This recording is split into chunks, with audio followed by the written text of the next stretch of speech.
Yes, welcome to a Geekscape live special in association with the Blattcast. I am Christian Bladt, and we have quite the panel assembled for each and every one of you today here as we discuss Jim Henson, Idea Man, the great documentary that Ron Howard did for Disney Plus.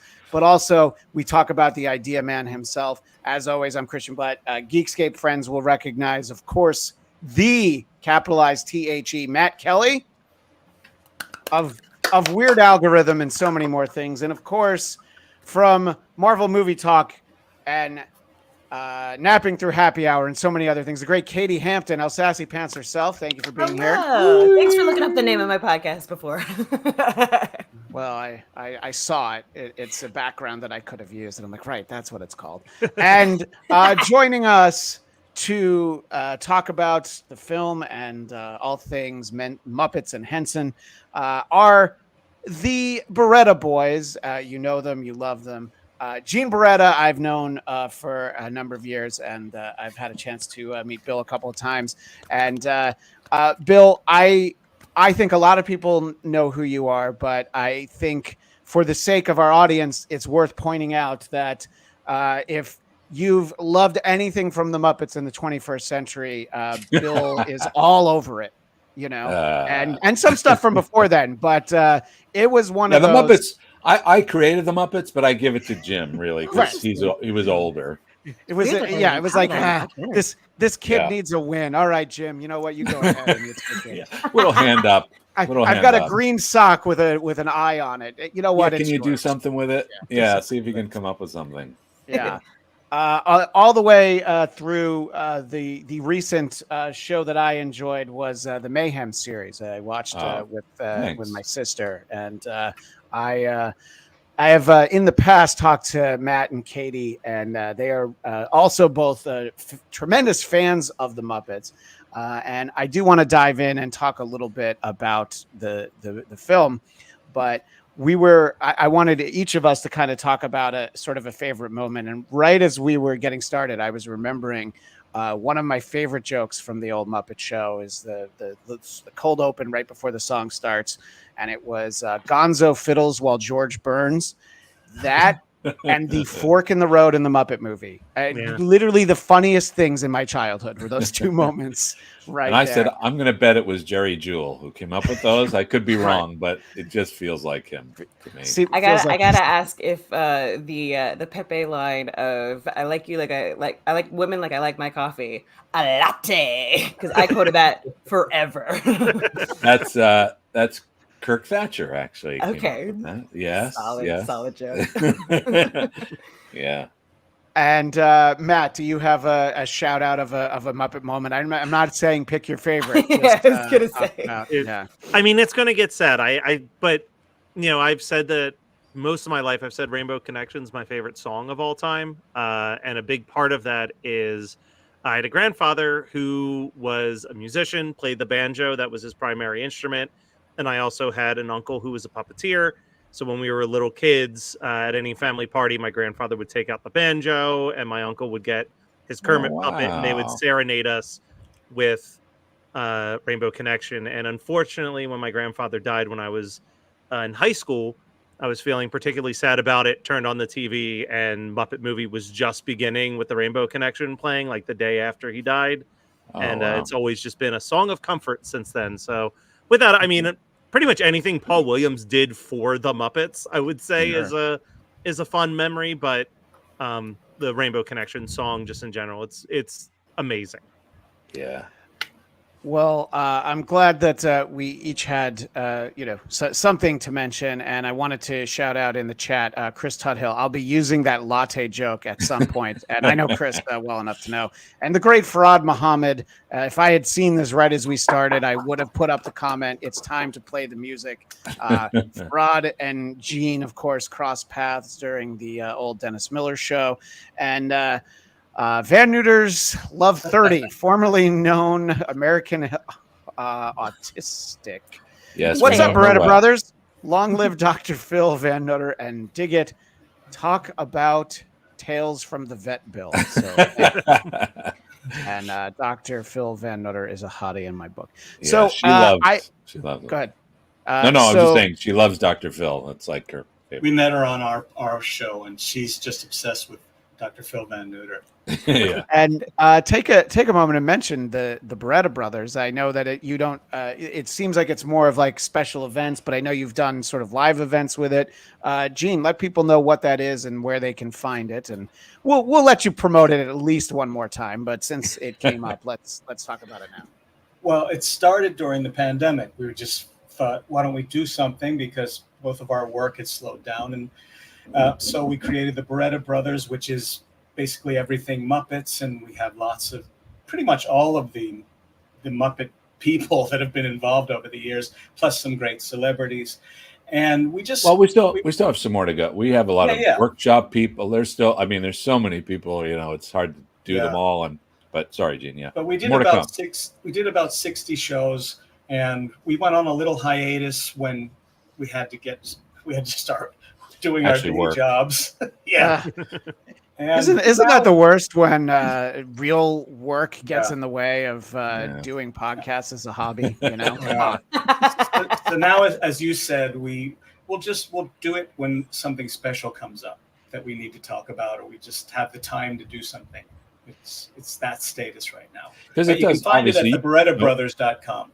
Yeah. I mean, but you guys know it takes a lot to do what you're doing, and so it's for us to put in that time as well. It was just getting hard, and and we're not very good at it. So, but that's the beauty of podcasting, right? I mean,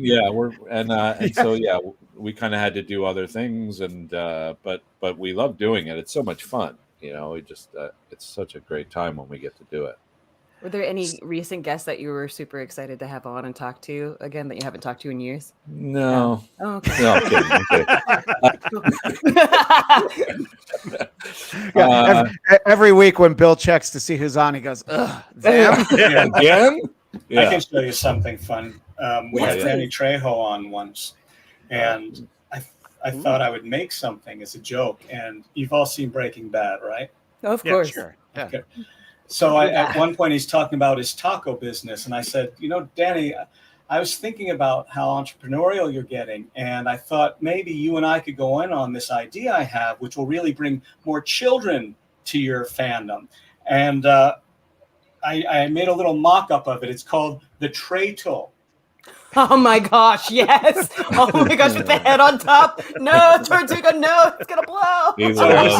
He said, send me that. Oh, here we go. Okay. Yeah, he loved it. God, that's amazing. So I sent it to him, and then I sent him this small one so that he could sign the side of it. Well, now I know what the thumbnail for the audio version of this episode has to be, so that everyone can see that. Can I just say just two things that we did that I think were really, I think, fun, that I love the most. One is they're all fun, but we did a 30th anniversary of dinosaurs, where we had about 45 people on. It was really a great time. You just so much great information behind the scenes, things I didn't know about. It was really great to have the producers and writers and Brian Henson, and where the origin of it came from with Alex Rockwell, who was Jim Henson's. She's in the documentary, actually, Alex Rockwell. So there was that, which was great. And then we did a surprise for Dave Goelz for his 50th anniversary with the Muppets. And it was just so sweet. He was so surprised. He couldn't speak, really, the whole time. And we just kept bringing people on, thanking him, telling stories. It's great. If you get a chance, go look it up. There's some great episodes. We really have been fortunate. We've had some. How unlike Gonzo the Great to be speechless. That's he was. He didn't. It took him about over a week, maybe even more. He kept saying, "I can't even. I'm still digesting. I don't know what happened. I want to send people thank you notes, but I don't even know what's happening." But yeah, it was sweet. It was sweet. His wife Debbie helped us organize it, and childhood friends, and it was great. It was really fun. That's so lovely to hear. Cool people. We had Ricky Gervais and Tom Bergeron, and who's the cook? Why can't I think of his name? I blanked out. Who? The Cook, apparently. No, Anthony Bourdain? It's the cooking show. Chef Boyardee? No. The Swedish Chef. Well, Bill, you did the Swedish Chef with him on Food Network. Why can't I think of his name? Damn. Who? The rest of the show is going to be us going, Guy Fieri, Emerald. I think that was a different show. I think it was a different show. No. I love this brotherly relationship you guys still have. It's like, no. Who else? We've had Bobby Moynihan and John Voight and Robert Rodriguez. And, all kinds of people, yeah. Frank and Dave and all kinds of. I feel horrible that I can't think of his name. You should. Okay. It's okay. It's early in the morning. In the chat, a great friend of our shows, Kame Egan, says, I loved this documentary. The Muppets were a huge part of my childhood. I remember seeing the Muppet movie in theaters, and she's suggesting Gordon Ramsay. I don't know if that's accurate. No, it wasn't him. Sorry. Thank you. Kame Egan, we're going to give you partial credit for your answer, but I'm sorry. That is a chef, but that's not who she's thinking. Alton Brown. Oh, Alton Brown. Yeah. Okay, cool. Farad Muhammad also says, Gordon Ramsay, would you please stop looking at the other pupils' tests and copying their answers? Farad, that's 10 demerits. Hold on a second. I am so sorry to take this off the tracks already, but I just happened to stumble on something on Bill's IMDb because I was like, there must be a credit for whatever show that Gene is trying to think of, and I'm scrolling through it. Bill, you did an episode of VeggieTales? Stop it. Oh, I don't think so. What is that? It says you were Samson the Donkey Puppeteer on the episode of Little Drummer Boy for VeggieTales in 2012. That's weird. I'm the family archivist, and I don't remember that. I don't think that's right, actually. All right. Well, someone call IMDb. Get that taken down. It's interesting. I've found something else. I can't remember right now, but I actually did find something else that somebody put up that actually wasn't me. But I didn't do VeggieTales. That made me stop in my tracks. I'm like, whoa, wait, what? Wow. I don't see for those of anything you in who the may Barretta not know, archive. VeggieTales is it was a Christian show that it was a bunch of vegetables singing goofy songs and things like that. And so the reason why Matt and I both were like, huh, it was just that wasn't entirely our childhood. I created VeggieTales. I just didn't puppeteer. Oh, gotcha. Okay, cool. You decided to put an Alan Smithy name on it. You didn't want to take all the credit. Yeah, I understand. So. Now, I know just from knowing you for years now, Gene, so your association, both of you, I believe, with anything related to Henson Properties is you both worked at Sesame Place. Is that correct? We did, yes. Yeah. You should mention to people that it's kind of a Anheuser-Busch Great Adventure kind of play park. That's Sesame themed, and it started in our neighborhood basically. And there's one in San Diego now, which my kids might be a little old for Sesame Street, but you're never too old for water slides that terrify my wife. And right. My son delights in telling, no, mommy, this one's not going to be that scary when he knows. I'm sorry, what were you going to say, Bill? No. That so the first one that opened was in Langhorne, Pennsylvania, and I think it was 1980, and the big theme of it was that all of the rides were motivated by the kids. So there weren't any electronic or mechanical driven rides. Cool. So as employees, you were just always helping kids fall off, catch them before they would fall and try and help them up a hill and go across things. It was like a workout to be there. Well, I think it's important that it was the work of the employees to look out for the safety of children, because I grew up about 10 minutes from an infamous place called Action Park in New Jersey. And there's a whole documentary about how it's Class Action Park. Class Action Park is what it's affectionately known as. Now, so good for you for looking out for the kids. They had a different approach at Action Park. I'm sorry. Yeah, I literally just went to Sesame Place, I want to say 6 months ago for my niece. Is it still that way, though? I feel like they have a No, not at all. It's very mechanical now, right? at least at the changed. Langhorne location. But the original one was about a fifth the size of what it is now. Yeah, it's it's a really, I mean, it's so funny because I think me as a Muppet fan was as enthralled by Sesame Place as my 3-year-old niece, where the rest of my family was just kind of begrudgingly there. I was like, oh my God, it's Cookie Monster. But that's where. Oh, sorry. Go ahead. No, go ahead. Sorry. No, please. No. I'll go. Wait, no, wait. Oh, wait. Well, I was gonna ask both of you, like, did that prepare you all to like go into dinosaurs, just like having to hold children and like put on that wetsuit? No, it's an interesting thought. No, but we did both meet Brian Henson there. He came to work there for the summer. That's where we met him. But no, I had no intention of being inside or under any type of puppet or anything like that. That was something that came much later, as I didn't expect it would ever happen. But but Gene, when we were kids, pursued Jim, at least to find out how to make a Muppet. Yeah, he stalked him. I mean, like, Gene, like your whole artistry has been such a like really cool thing to go dive deep into, because I'm like, these are books that I read as a kid. That you. Thank you. And now I feel really old. Not as a kid, as a 20-year-old. It's too late, Katie. We get it. You're a child. I'm sorry. I know. I'm moving on. But that was one of the things that I used to do in like middle school, grade school, was like draw and try and like figure out how to design puppets. Like, what got you into that? Well, my cousin Gary and I just stumbled on Sesame Street. Like in the first year it was on the air. That's how old I am.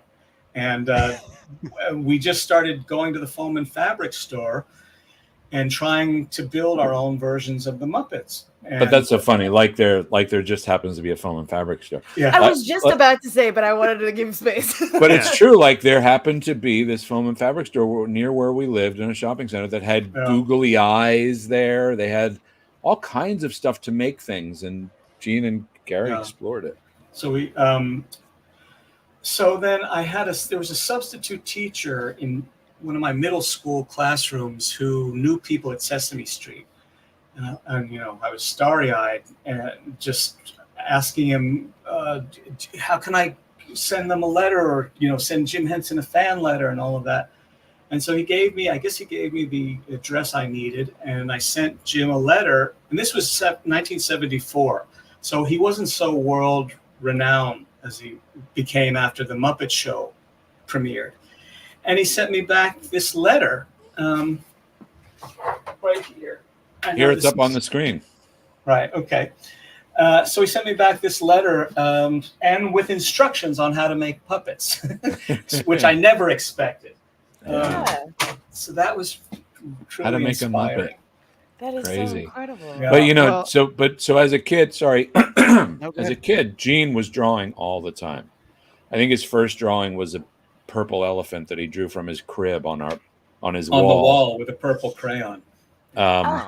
But our childhood, Gene would be drawing. We would go to the beach and we have a little rental house, and there was this beautiful little, area like sunroom, and I would go to the beach and Gene would be drawing, or stay in. Yeah. But I was always fascinated watching him draw. I could, like, as he was drawing, I could see his facial expression. My favorite part, to see him drawing and going. Yeah, making the expressions of all the characters. He was creating these characters in his mind, and they were coming out on this paper. And so he's always an amazing artist.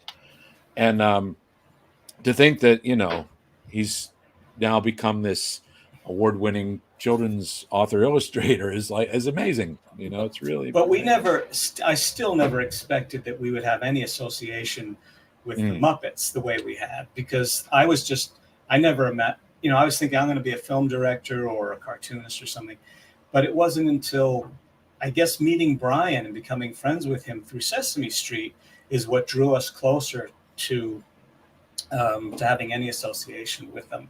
And having, we both got to meet Jim once or twice, which was really great. And it just started with that.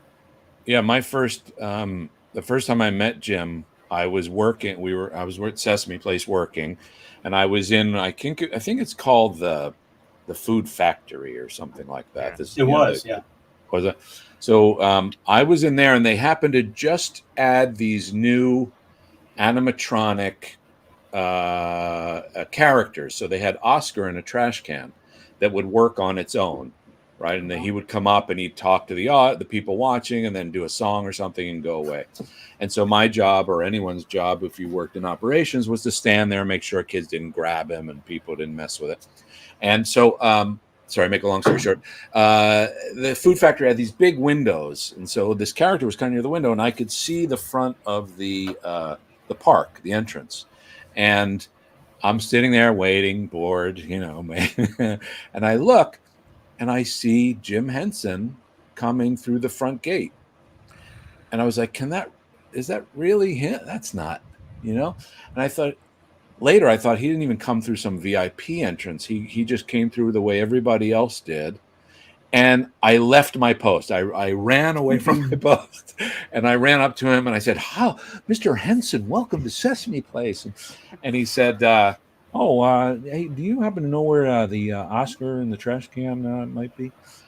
Do I? And this way. And we went back, and I just happened to be working in that. And so I just took him there, and he stood there and just watched, people, and just watched them, seeing how it was working and playing. And that, that was it. I couldn't believe it. I got to meet him that way.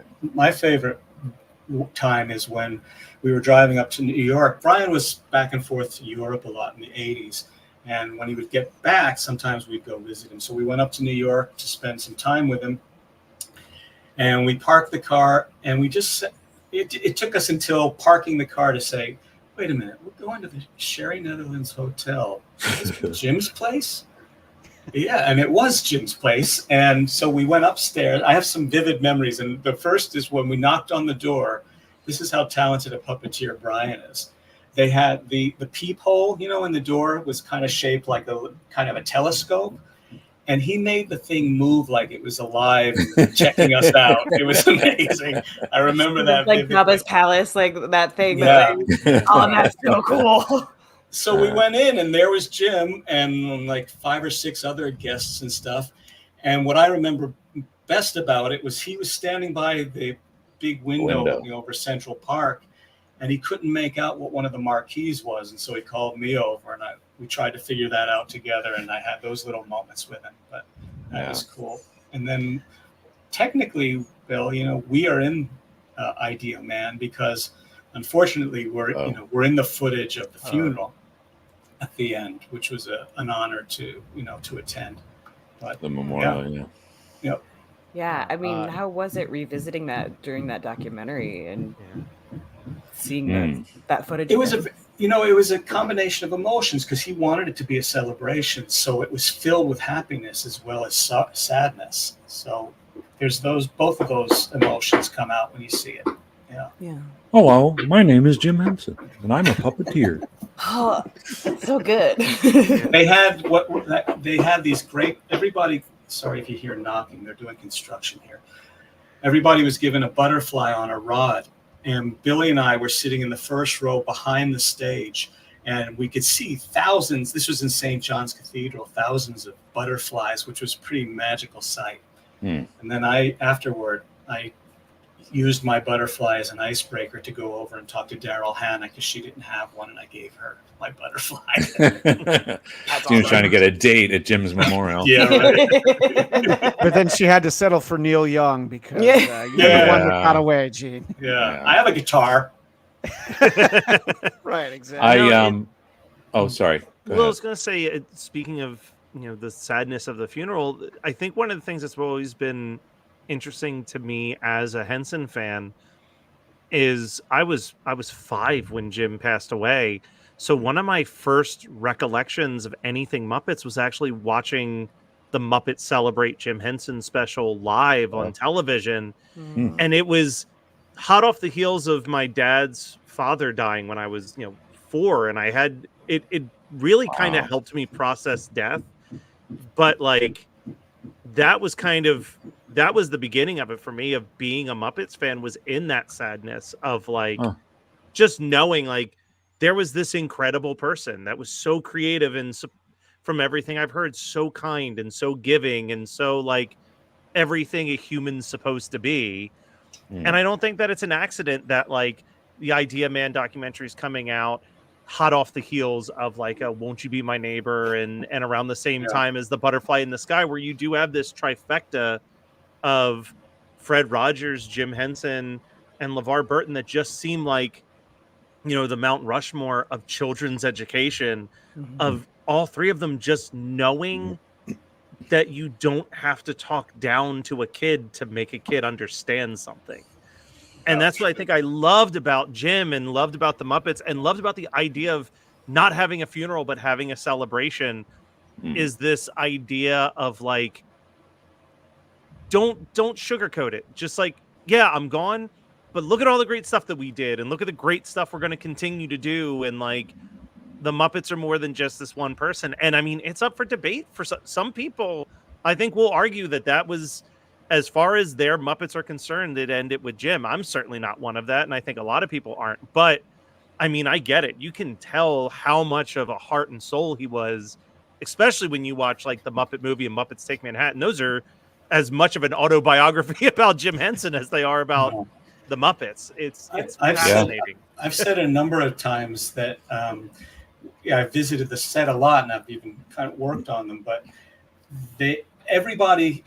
as long as it's been, everybody seems dedicated to carry on Jim's spirit on the sets. It's the nicest set you can ever visit. You know, you never have that sense of competition or backstabbing. It's a corny phrase, but they feel like family and brothers and sisters. And it's interesting. Yeah, sorry. No, go ahead. No, I was going to say, I mean, I didn't know Jim. You know, I mean, I barely met him, and so I think because of what he did, like you were just talking about, Matt and Gene, that what he left, you know, was what he taught everybody, but not by telling them. He just did by example. All of the people that I've been with for the last 30 years, you know, just revere him and just loved him so much, and the way that he dealt with everyone and how he would bring people together. It wasn't about bringing the same kind of people together. It was about bringing different people together, because that's what makes it interesting and fun and a challenge. And you get, you know, you find things when you're at odds. Sometimes you find something you never expected, and he embraced all of that. And he loved the idea of, you know, this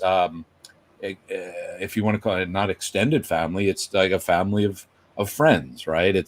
That was his family, his world, and not that his children and all of that, but that still it was all that nucleus of these people that they played all the time.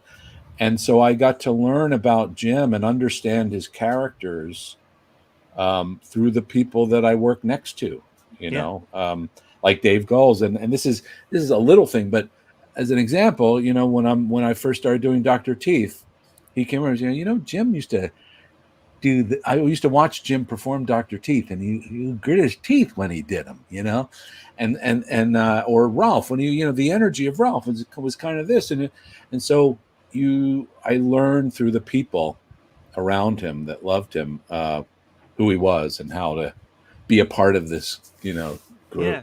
Well, and I love that the documentary is called Idea Man, right? Because Jim Henson never inspired me to go into puppetry. That was never a field that I wanted to go into.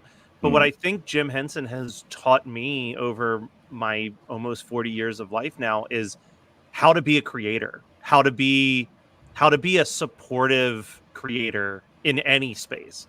And like trying to apply that to how I do my own podcasts, how I run the Geekscape network, how I associate just with friends who aren't creatives at all. Like that, everything that you're talking about, it's like from reading his autobiography, from watching documentaries about him, from listening to any human being talk about him whatsoever. Like there's so much to learn from him in just how to run a healthy, creative place that doesn't involve, like you said, the backstabbing, the trying to step on one person's shoulders to get to the top. But like that idea of like, look, if one of us succeeds, we all get to succeed as a team with that. And like, that is what I think I wish that more people in the creator space felt that way. Well, you know, something I learned through the people again around him, the people that worked with him, and that I do now, and have for quite a long time now when we're on a set, before we all start, people tend to gather around when you're starting a production, and there's certain rules, and they talk about, how you exit and what we're supposed to blah, blah. And so I always say, and this is something that Jim always said, was any ideas are valid. If you have an idea, no matter where you're coming from, if you're, craft services and, or you're up in the lighting grid, or you're sweeping the floor at the end of the day and you have an idea, please don't hesitate. Come and tell us what you think is fun, what your idea is, because you just never know where great ideas are going to come from. And on this last series, it happened with a COVID, one of our COVID officers, compliance officers, was watching a scene, and he came over and he said, Bill, what if da-da-da said da-da-da? And I was like, that's great, and I went over and we did it, and it's in the show. And so you just never know. And that idea that everyone's ideas, everyone's a part of this thing. It's a collaborative set. It is exactly that. And like Gene said, people come to visit and they just love it so much because you feel that energy and that intention, and that idea man is in the room still, That's so beautiful, because like, as someone who's been on multiple sets, like that is not a typical thing. Like, no one can just give ideas. Like, no. Phenomenal. That's the point I was going to make, Katie, is that one of my earliest experiences being on and around any kind of set was my senior year of college when I interned at Saturday Night Live. It is the exact opposite of what Bill's talking about. If the guy at the craft service table looks in the wrong direction, you don't see him ever again. A couple things that Matt said I wanted to touch on, and obviously, the appeal of the Muppets is that, yes, I can watch it now and enjoy it on a different level than I did when I was a kid. And as you were talking about the Remembering Jim Henson Memorial, the special, I was remembering that when I was a kid watching Sesame Street, Mr. Hooper died. And I do remember that they handled it, but I didn't remember anything about it. It was all completely over my head. I watched that episode recently. I was crying buckets because Big Bird just didn't understand. It's so sad. He's like, well, can I talk to Mr. Hooper tomorrow? And he's like, no, he's not going to be back. And I'm like, oh my God. And, it is one of those things. It's also like, we're talking about Fred Rogers in that documentary. They did like a live special. I think it was after RFK was assassinated. And you're just watching it, and they try to explain that the air goes out of a balloon. And now the air is not in there anymore. And it's once you're a parent, you start to think like, oh my God, these are all conversations I need to have with my kids. At some point, something's going to happen. And for what everybody says about television and media, the fact that you can have something like, well, this is going to help us, when my wife's grandmother died, it's not Henson related, but there was an episode of Daniel Tiger's Neighborhood, the animated sort of spinoff from Mr. Rogers. And there's an episode where his fish dies. And I'm like, well, this is going to help us. Like, we're going to watch this, and then we'll talk about the hard stuff of it. And I think it's not lost, obviously, on Jim or anyone associated with it, is like, we have to handle these things, but not in a way where we brush over it, where we don't...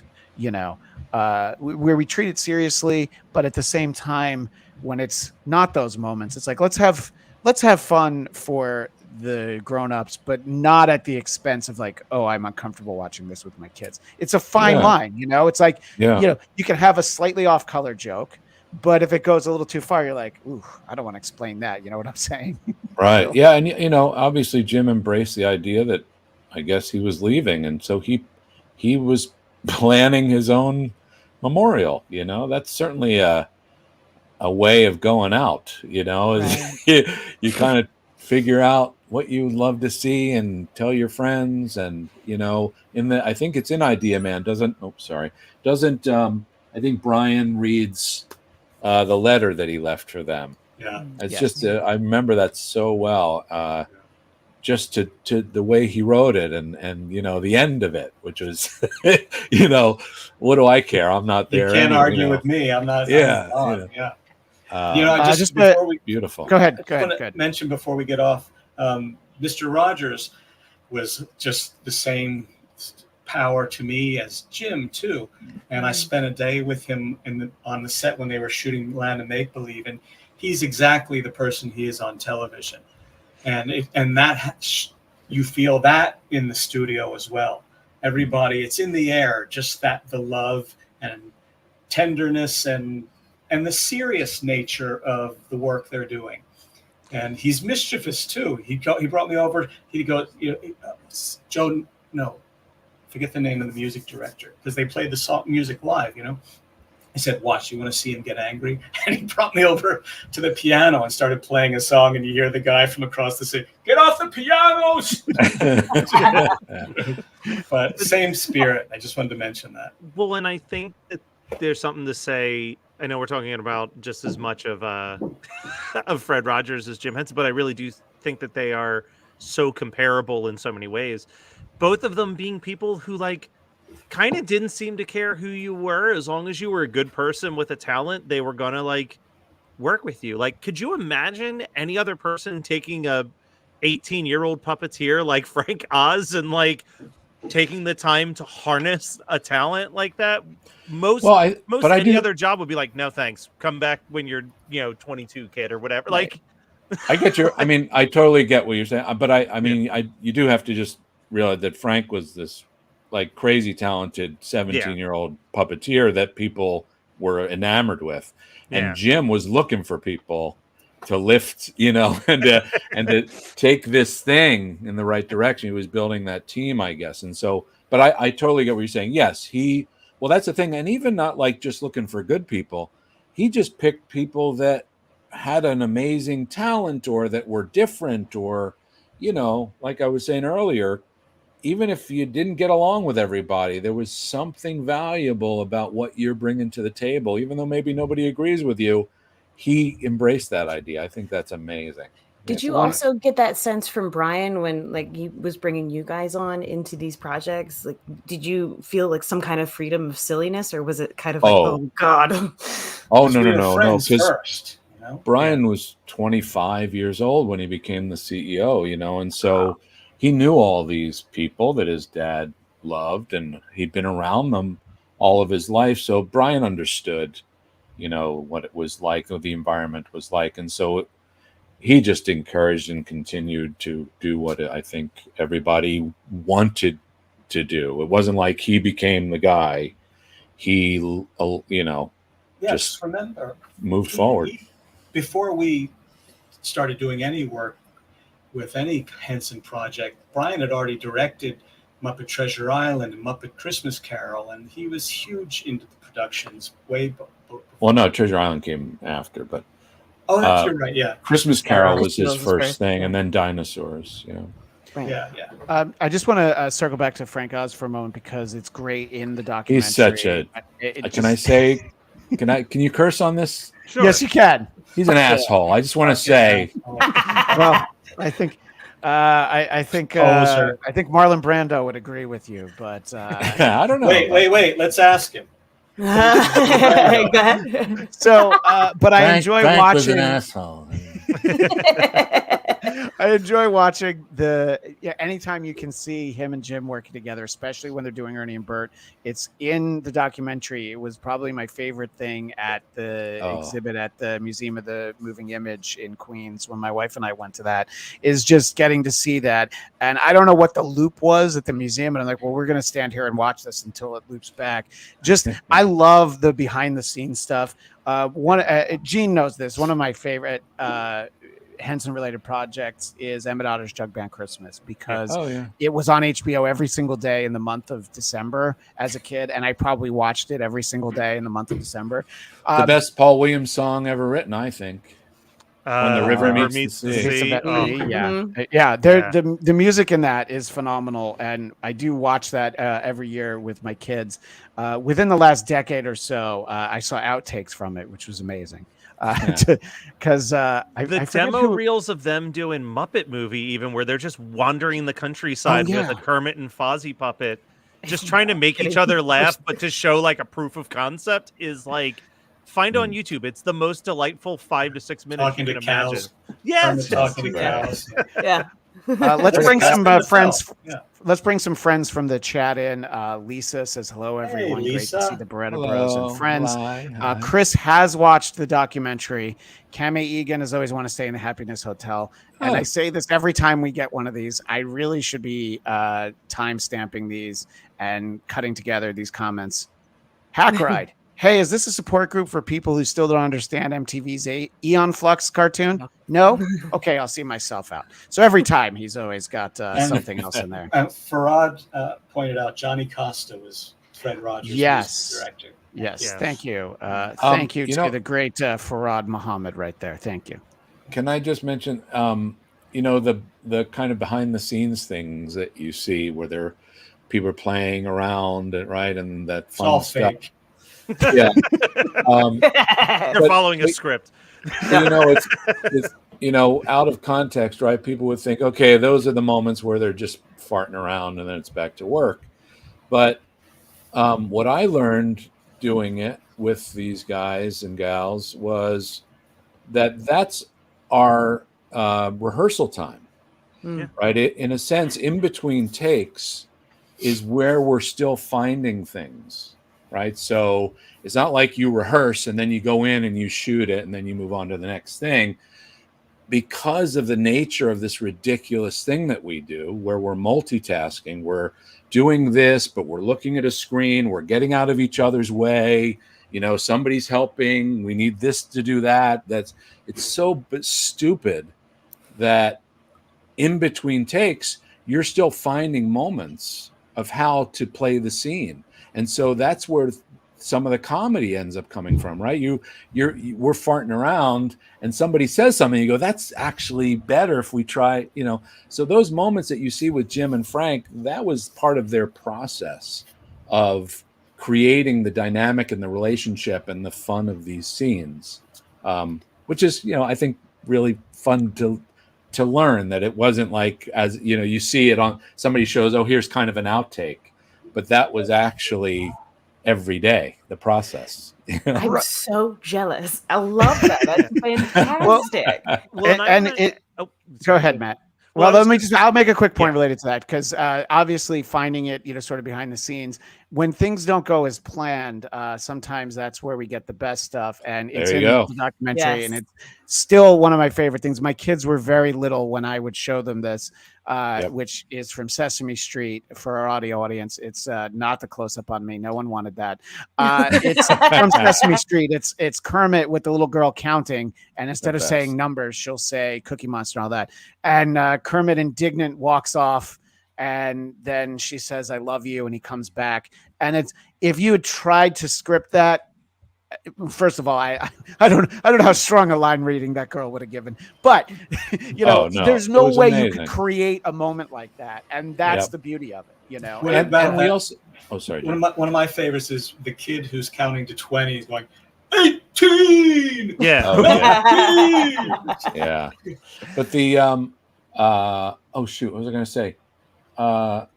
Also, part of this is, and how we find things too, is we're also entertaining the crew, right? Because that's what I wanted to ask, because I feel like with the original Muppet Show, obviously, you find out that most of the Muppet Show is canned laughter, unless you're watching the Swedish Chef bits, where that's the actual crew and puppeteers losing their minds at what Jim and Frank are doing as Swedish Chef.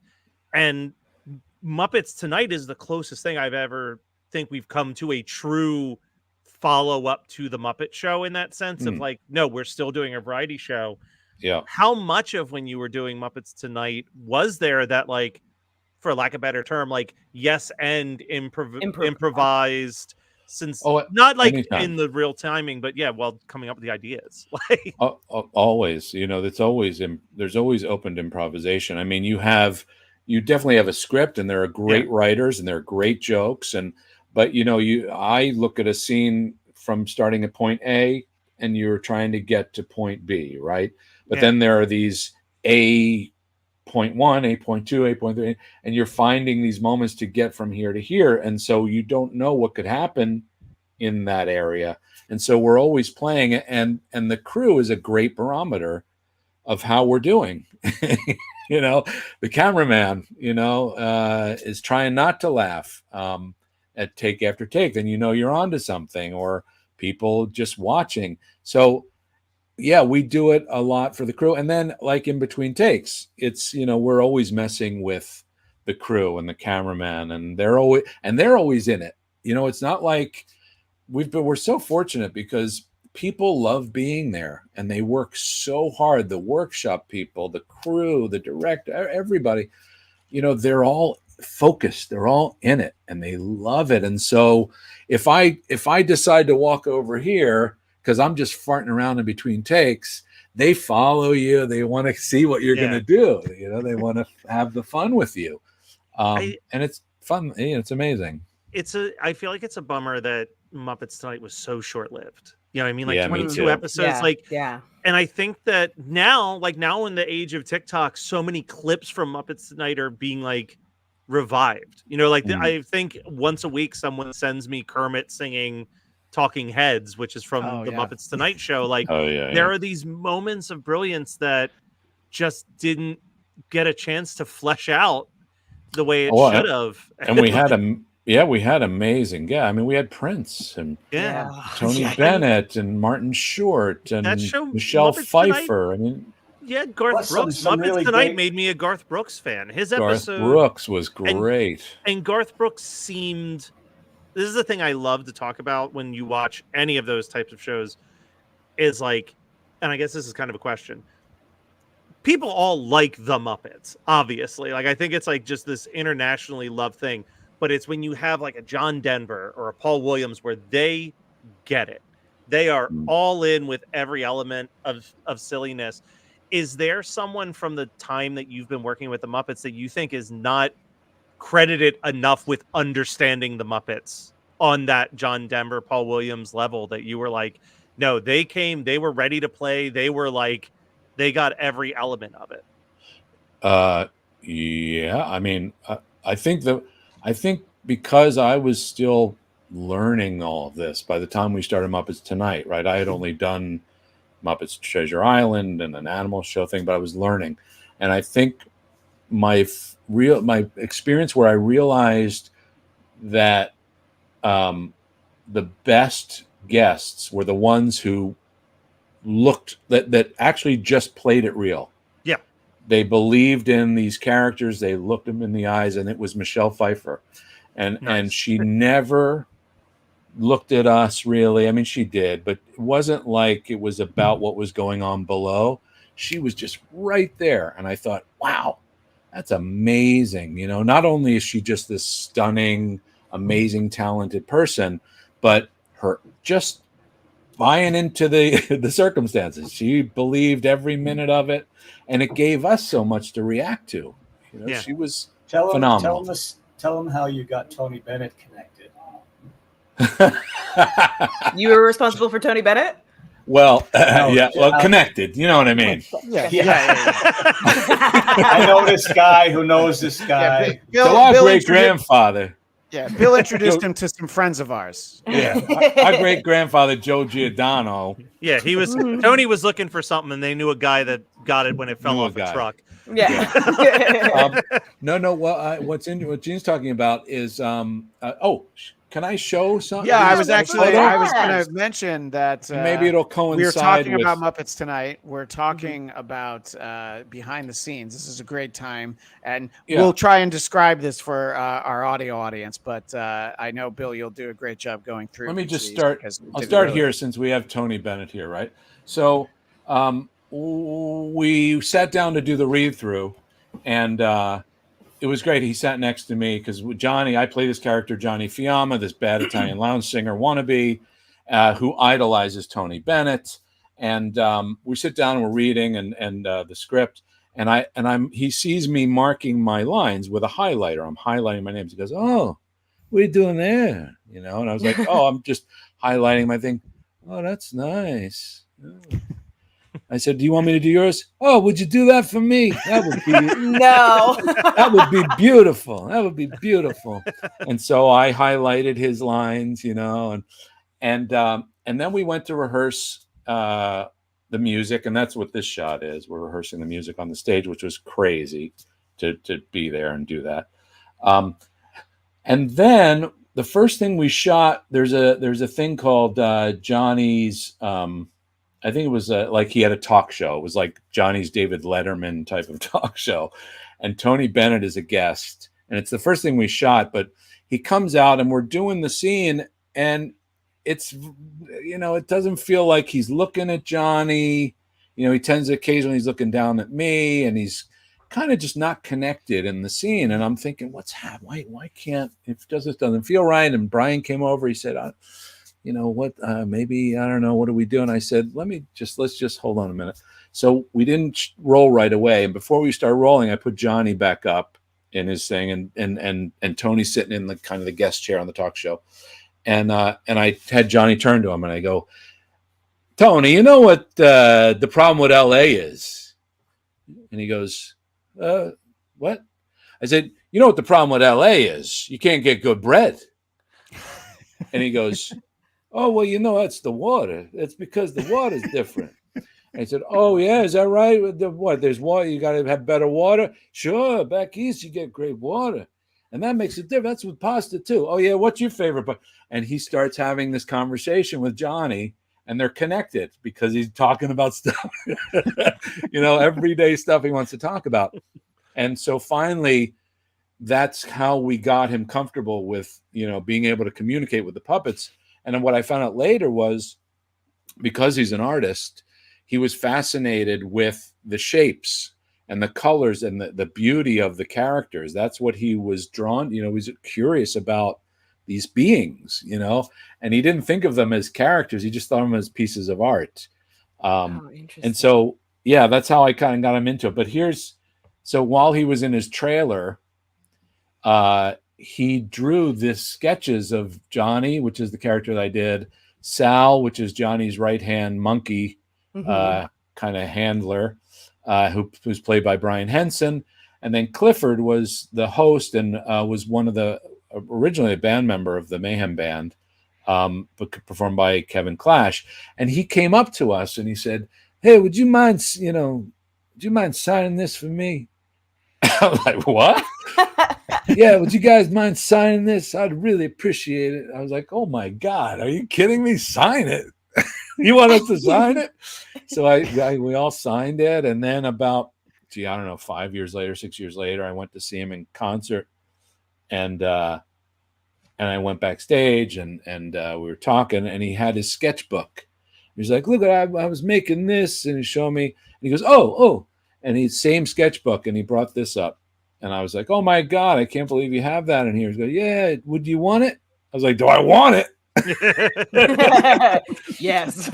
He said, "All right, yeah, you can have it," you know, and he signed it and gave it to me. But yeah, that's Tony Bennett, a dream of mine. Couldn't believe it. That's way to go. Like I feel like that's something that like we as podcast hosts do with sometimes with like guests that maybe aren't like quite linking in, but like engaging talking about talking about the thing that they, you know, that they're going to have an opinion on, right? Especially as a New Yorker. Yeah, just to get them locked in, right? Yeah. And by the way, Johnny's absolutely right. The water's terrible out here. So, not wrong. It came from a place of knowledge. Yeah. Well, I think the idea was that Tony felt that you needed the back east water. Yeah. No, exactly. Right? So here in LA, Los Angeles. Here in LA, two of these folks are in it. Christian, I thought you were back east. No. I'm in beautiful downtown Burbank. He grew up. No way.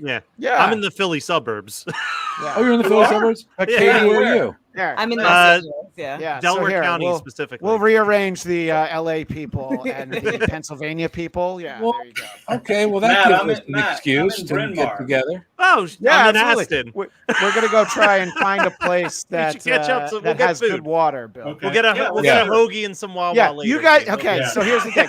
Gene and Matt are gonna go to Hoagie Fest at Wawa, Right? and we are And gonna I'm go gonna- try and find a pizza place that uses good water. I know it. I got it. Ooh, I'm going to okay. take you there. All right, we're going. Vito's Pizza. Vito's. He has 2 spots, one in Santa Monica and one in La Cienega. Yeah. That's Oh the my that's gosh. the dough All right. right there. I used to do a show about like the best pizza in LA, and Oh, yeah? and first suggestion was Vito's on La Cienega. and Really? it's Oh. wonderful. Yeah. It's good. Oh, okay. he's- So he Katie, used you to- don't need to go with us. So that's Don't me- you keep no. Katie away from pizza. I know. Yeah, I was just like, that's my favorite food. Hey, do you want me to run through these pictures real quick? yeah. I was Just gonna, a I was bit? gonna say let's see some more. So this is great. So Bill has some great behind the scenes and just some other pictures. So there's while we're Tony. talking and Here's talk about this Brian one. Henson. Yeah, Brian Henson directing Happy Time Murders. I played Phil Phillips. That's Drew Massey, for anyone who knows some of the Muppet performers, doing my right hand. This kind of gives you an idea of how we work. If you've never seen it, we raise the sets off of the ground about 3.5 feet so that we can stand and move about with humans. So it makes it feel like they're really walking on the same ground, same earth, same surfaces. And so we build our sets above the ground. You can see there's monitors, television monitors, kind of to the right there behind Brian. We're watching what the camera sees, so we can help with the composition of the shot. Where are we? Is our eye line right? Is our focus good? It's all part of the dance down there. Is the image? I've always wondered: is the image flipped when you're watching it back in the monitors, or like do you have to kind of flip it in your head? No, we work with the actual. We work backwards. We work with the image that the camera puts out there. Yeah, a lot of people now flip the image to work like mirrored. Yeah. But that's just one of the old folks, so it's backwards. Like the original type. Yeah, with the Muppets, most of our monitors, unless there's somebody who really needs it and has been used to it, which not a lot of us yet, then we can flip those individually. But usually we work reversed. It's extremely hard to do too. If you've ever tried It's weird until you get used to it. I mean, it's true, but it's like anything. The more you do something, right, the easier it gets. Right. Here's an old photo of me from Dinosaurs without my big head on. Gene. So cool. That's so cool. How heavy was that? Yeah, I was gonna say, how heavy was it to have the head on and everything? He was about, I'd say, 100 pounds total. The head was about 25, although they gave me these little struts that kind of came out of my had like a backpack, as you can see there. Yeah. But these bars came up and they supported the big jaw, so that helped with the weight. And my head was in a helmet that was attached to the inside of it, so I could do subtle things with all of that and turn him and move him. And that was his like head the- was similar to what they were doing with Labyrinth, right? Where off camera there was someone with like a separate animatronic puppeteer making the mouth move. right. So yeah. You have to have cables running up past your face essentially for that mouth. No, they came through under his tail, under his butt. Oh, okay. Oh, The cool. cables usually came from down there and then up and through to the back of the head. This big kind of, the only way I could see was in his mouth. So my eyes were in his mouth. The only way I could see is when his mouth was open, when he was talking. Is that how you get like, there's that image that it's gone viral a couple times where someone paused the first Teenage Mutant Ninja Turtles movie. And it just happens to be when a turtle's mouth is open and you can see a person's face. Oh, is that right? Yeah. The mouth. Well, yeah, with the turtles, you can see their faces were in there. But yeah, it's interesting. Like if I had to walk across a room, if you watch Dinosaurs, Earl always sighs as he's crossing so I can see the next 10 feet. So he'd walk and go, you know, and I could see where I just always going. thought that was like a tired dad thing, but then it worked for Earl. I believe Jackie Gleason used to do the same thing so that he didn't have a heart attack from walking. He was like, well, Jackie Gleason was inside his mouth as well. You could see how that was going on. It's a big mouth, Bill. Yeah, the scariest big mouth. The scariest thing I saw Billy do was there's a scene where Earl gets swallowed by some huge creature, and Billy decided he wanted to, and so the characters are sliding down the creature's throat. We're inside the stomach, and Billy decided he wanted to do a tumble sault and roll down. And because of the size and weight of the suit, I was thinking he's going to break his neck, but he did it. But it was scary to watch. Have you ever been injured, like doing some of this work? Yeah. I mean, actually worse than that. I used to pass out with Earl. I used to faint because the original jaw, it was all hard fiberglass, and the jaw inside, when I would turn my head, would cut off my artery here. And I didn't know it was happening, and I would faint in there. And Dave Goles, who did the first year, it was Earl's face. Oh, sorry, to answer your question, Matt. Yes. Yeah. We had them behind camera. It was a row of performers. I don't think I have a photo of that. That would be interesting to see. But a row of performers with their joysticks and gloves that look like a Muppet head. Yeah, but it's mechanical, and these things are assigned specific motors in the face, and they work with monitors, so they see again what the camera sees, and they can perform in conjunction with us. And we all have headphones and microphones, so we could all communicate. We could communicate specifically with our puppeteer, and they could talk with us, or we could do the group, which would be crazy, you know, because you'd have like 12 puppeteers all talking. Okay, well, we're going to go to the conference. Okay, you're doing like, I don't want to go to, you know, just like this cacophony of people talking. Okay, I have another follow-up question just because this is fascinating to me, this element of it. Yeah. So when we're watching an old episode of Dinosaurs, you're in the body of Earl. Dave is controlling the mouth and face and all of that. Where is the voice coming from in the moment? Is it pre-recorded beforehand and you're trying to sync up? Are you talking? Is Dave talking? Who's providing that? The puppeteer doing the head is the person laying down the production audio, because that's all, again, improvisation and play. You still find things. So the first year was Dave Goles, and then the following years was Mac Wilson, who was unbelievable, like this amazing puppeteer. And but yeah, so when we would rehearse, I'd do it without the head, and I remember Mac would want me to perform it. You know, I wouldn't do the words. He would do all the puppeteers would do the dialogue off camera as they're watching the rehearsal, and I would still do the behavior. But he used to watch my face. And the expressions that I would do, you know, as I was kind of doing this thing, you know, or whatever I was doing. And he would try and emulate that and brought that into his work and how he pictured Earl being.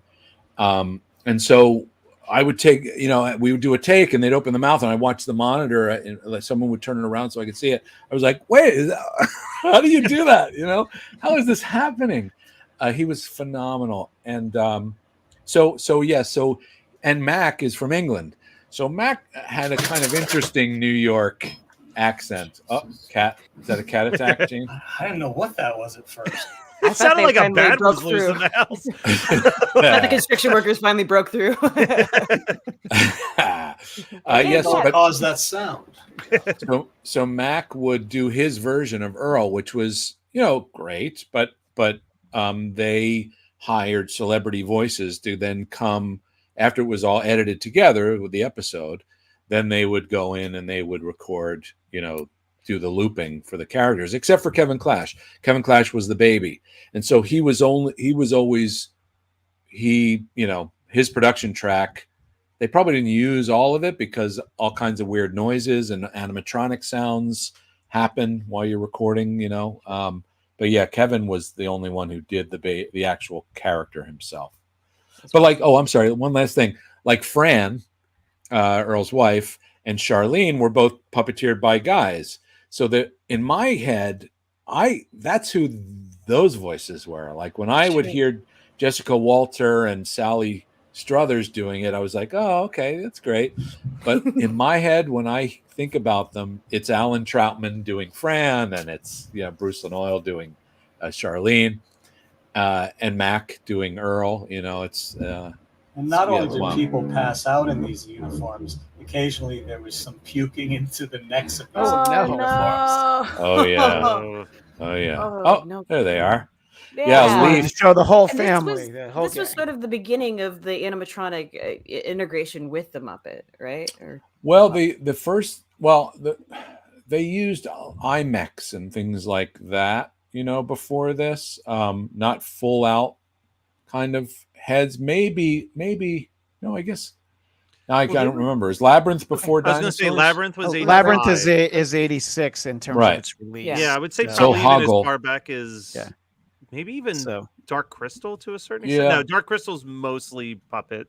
So yeah, probably Labyrinth in 86. I'll always remember when Labyrinth came out because every summer I would stay with my grandparents for a week, and my grandmother would take me to a movie, and I wanted to see that, and she didn't let me pick any more movies after that. But I love. I guess Hoggle was this suit character, and then Ninja Turtles was very successful. Sure. That's I think where they really felt like they were getting a hold of the technology, and this was the next thing after that. Right. Yeah, this is probably the biggest scale that they did it. I would assume is like a multi-episode sitcom. Yeah. And Bill, I know you've got some more images to share. Oh yeah, sure. Real quick. You don't need to rush through it unless you guys have somewhere to be. We're here until you guys are done. I don't know who the guy is on the left, but he just came and jumped into the photo. That's our mom. That's who made our inspired us. Oops. Okay. Hey, look at you. Getting a little misty. How did she inspire you guys?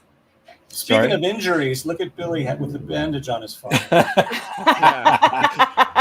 It's probably one of the boom arm or something, or like a crane arm or something. Oh, I split my head open one time. Yeah. Yeah. Oh, do you not remember it because this is when you were kind of blacked out? That wasn't here. It was when we did. We were in England and we were doing Muppets Most Wanted, and I did something stupid and cut my head open. Anyway, so that's our mom, Rosanna. How did she inspire the both of you to be creative? Oh my God! If you don't mind, Gene, you'd say it. And excuse the sound of drilling into the wall. Yeah, there's apparently a tugboat in. She just made full of praise and support, and never contradicted any of our impulses. That's gas. Gene has gas. She gave us every bit of inspiration we needed to feel like, make us believe we could do these things. She's here. Apparently, I'm telling you. This is the best. She is here right now. And making those. Is that what voices sound like in the afterlife? Bang on the wall and tell them you're recording a very important podcast right now. They'll respect that. Yeah, as most people do. Well, that was the core of it. She just really made us believe in ourselves, and she was a mother. Billy and I get along so well because she was a mother who never made us feel competitive with each other. We just were always wanting to do the same things and shared all that. And, we couldn't have asked for better. And she was the kind of mom a lot of our friends wanted as their mom. Yeah, they come to our house a lot. They love being at our house. And she was like, the producer. She paid for the film when Gene wanted to make movies. She got things developed, and she supported all of the creativity. She was a model, and I think she would have been a great actress. If she wanted to. So she loved the arts, and she loved fashion, and she wanted to be an actress, and she was a model too. Yeah, that's what I just said. Sorry, I'm distracted by these guys. Lisa on the chat says, crying, laughing. They waited specifically to start drilling when Gene started talking. Like, all right, he's talking. Go ahead. Go. That's not just the most like perfect podcast moment ever. I don't know what it is. And you know what I didn't realize till many years later was when she would travel, she would bring puppets. She would bring a puppet, and I have these different puppets. Like there, I don't know if you can see it back there. This marionette. Was that here? from Mom? So yeah, she got that in Rome, and anyways, but so I never thought about any of that stuff. You know, that it was be connected in any way, and we can kind of see him up there. There you go. Yeah. Anyway, yeah. So yes, she was amazing. Hope you're muted, Gene. Probably here's the Muppet guys. Peter Lynn's on the left. Me licking Matt Vogel's ear. Steve Whitmire, who's unfortunately not with the group nowadays. Eric Jacobson, Dave Rudman, and Dave Goals. Yeah. There's our sisters. I just want to interject real fast, and we don't need to dwell on anything now, but talk about Steve Whitmire having to do the voice of Kermit when Kermit opens his mouth and it's not going to sound like Jim, and we all know what Kermit's supposed to sound like.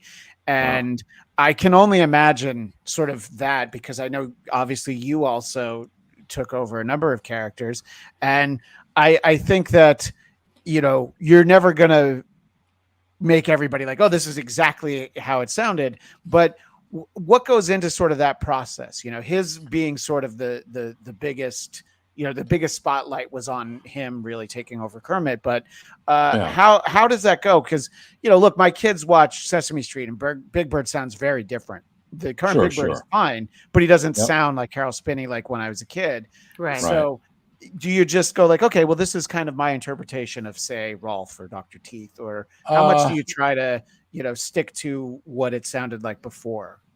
Yeah, well, at best, if you're doing somebody else's character, it's, Frank Oz would say 10% of the character is the voice, right? Yeah. So, but 90% of the people, he doesn't say this, but I would say this, 90% of the people associate a character with their voice first. That's what that's when you go, oh, is that the same person? Right? It's an audio thing people tend to be drawn to first.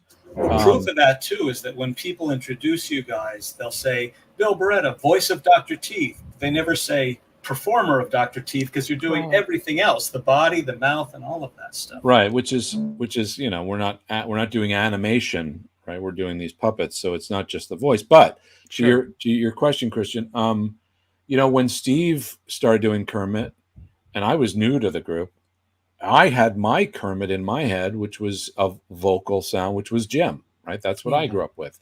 So it was different for me, and it took a long time for me to realize that it is 10% of the character, because it's about the energy of the character, the way the character moves, how he interacts, right? It's all of it. And so I am at best doing a bad impersonation of Ralph, but I hope that the behavior and the energy of what Jim did with him and the way his heart, that's what I try and focus on. And hopefully people, embrace the whole character, even though the voice may not be perfect. Hopefully the spirit of it is right. And I would say the only person out of this group, because we're everybody in this photo has had to do this. Dave Goles does Waldorf for Jim. David Rudman is Scooter for Richard Hunt, and we've all but the closest person vocally, Eric Jacobson, is just crazy as far as how close to Frank's characters he is. I mean, Dave Goles mentioned one time, the first time Eric did Miss Piggy, we were sitting at a table to read through, and Dave thought Frank had stepped into the room because it was just spot on. So Eric is an amazing and a great puppeteer, of course, right? He does the character, but vocally, the rest of us, I think, are all just trying our best impression and then try to really match the spirit, because I think that's what ultimately people are more forgiving of and get comfortable with and start to enjoy, Right. And I think that to continue with the example of Kermit, he always looked and moved like Kermit. Like that wasn't the issue. And, you get very used to the character. It's just there's sort of that initial moment. And, obviously, I think that there's an adjustment period. But if they're moving right, that like I hadn't thought of it the way that you're saying it, it really is a huge percentage of it, because if they're not moving right, you're like, okay, well, this doesn't sound right, and what's going on with, and if they're interacting well with the other characters, if you believe the relationships, the Muppets are about the relationships below the Muppets, right? We don't really have people that just come in and do a character and then leave, it's there's this repertory company, right? It's this group of female, male, everybody. We all have relationships, and that's what comes through these characters as well. But like Matt Vogel is currently going through this Kermit transition. Yeah. There are 25 years of fans of Kermit that are Steve Whitmire's, that are used to Steve's version. Right. Yeah. So now it's a new period, and Matt is experiencing that doesn't sound like him. Kermit wouldn't do that. All the things that Steve went through, the first probably 5 to 10 years. Right. Well, no, it's great. It's just something that I wanted to kind of get the insight on, because I have the unique opportunity of asking someone who actually knows. But you were about to move on to another photo. I just I don't know. Yeah, there's our sisters. Well, let's spend some time on this. Yes, Barretta's sister. They're gorgeous. I can totally see where the fashion sense comes from your mom. Yeah. Well, our mom named them Gene and Billy as well. It's just spelled differently. Jen. Yes, and Billie. This happened because she didn't have daughters, and so one Christmas we decided to go to one of those glamour booths. Yes, so we did a whole series of them. This is so great. Oh my gosh, I love that. Johnny and Tony. Of course. This is kind of a beautiful thing. Actually, not kind of. It is. This young lady on the right. Her name is Christina. I think it's Donnelly. Christina Donnelly. And this was on Muppets from Space. And it was a Make-A-Wish day. She came, and her Make-A-Wish was to come and be with the Muppets. And so I gave her, we had this morning breakfast scene that opens actually the film. And I gave her a lamb, and she performs. If you see the movie, she is the lamb at the table. I think we named her Babs or Babs the lamb, Babs the lamb. I can't remember. And so this was this young lady, and I hate to say it, I'm not sure if she got to see the film, because I think she actually passed the following year. But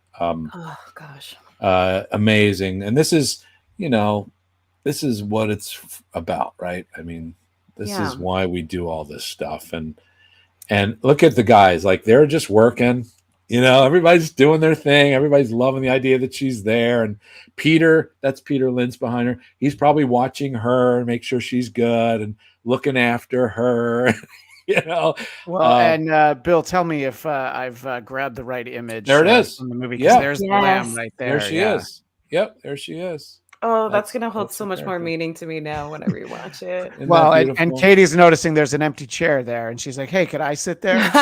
Nah.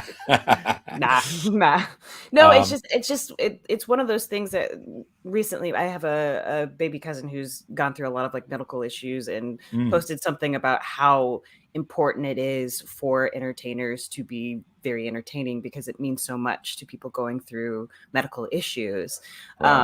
Because it's just like, it's something that brings them away from sort of that pain in life. And being a performer and seeing like people who are also inspirations to me, but also giving that gift to so many people, not just through being goofy and like collaborating with friends or whatever, but like giving that hope and that joy to people who don't have it. That's why I love entertaining, you know, and it's no, that's right. That's what it is. It's why we do it, you know.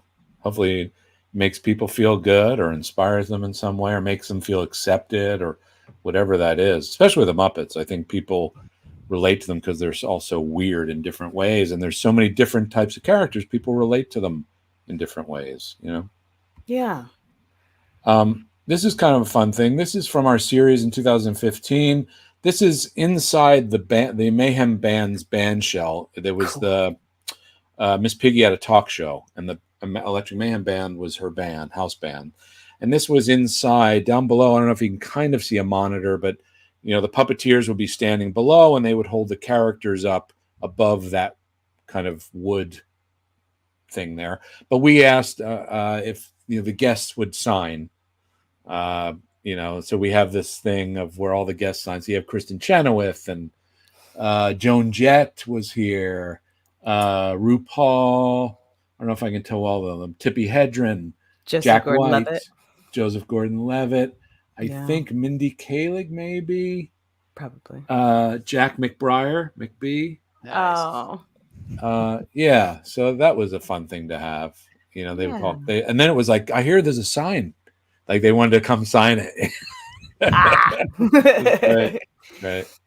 Oh, that's funny. It's a cool shot. We shot out in the desert with the band and Kristen Chenoweth. They get lost in the desert or something, I think.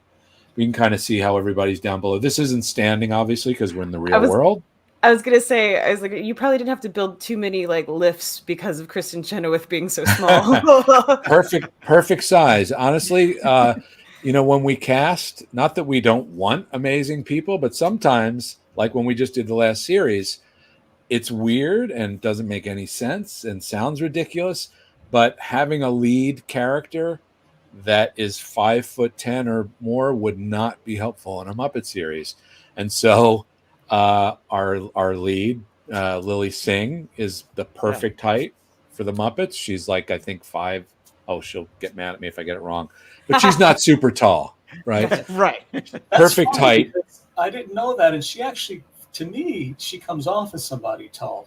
I don't know why, but I always thought of her that way. How tall are the both of you? Us? I'm 5'11", he's 5'10". Yeah.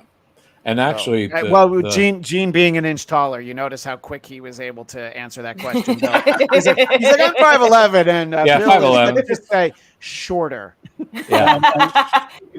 My nose is a little smaller, you could tell. Yeah. But he is 4 years older. I don't want to say anything. Well, there you go. All right.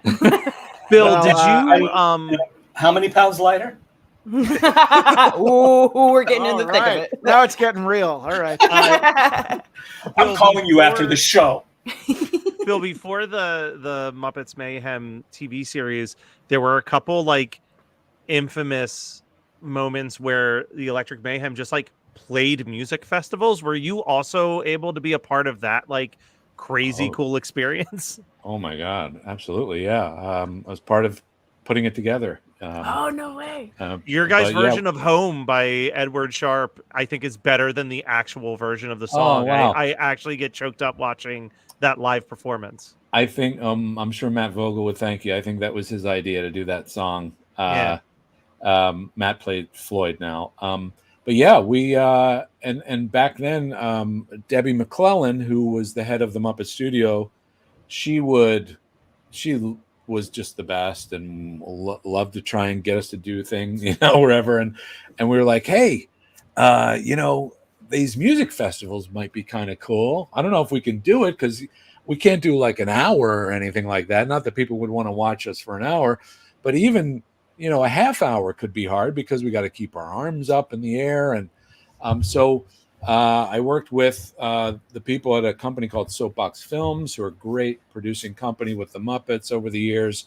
And we kind of came up with a 25-minute set that allowed us to do 2 songs And then we shot a video that the audience could watch to give us a break. And then we come back and we would do another couple of songs. And then a person named Jane Gutnick, who's this amazing artist, puppet designer, has been with Henson and back in the days with Jim. She came up with this idea of us wearing backpacks that would have a support that would hold our arms up off of our backpack, like an arm here that could move. And so it took a lot of that stress off of us having to hold it up for a long time. But yes, we did Outside Lands, Golden Gate Park, and it was crazy because we with all these different bands playing in different stages around the park, people would go to different ones, right? I guess it was my first music festival. So people would go to the different bands to see them. And just as we're about to start, I kind of peeked out behind our set that we had created. And there was maybe like 200 people, which was amazing. I was like, holy mac, guys, look at this. And we couldn't see the audience because we're all hidden back there. And we're looking at monitors because we shot it with cameras as well, so we could see what we're doing. And by the end, I looked out, and the entire lawn, if you look at photos from it, there were 25,000 people showed up. Yeah.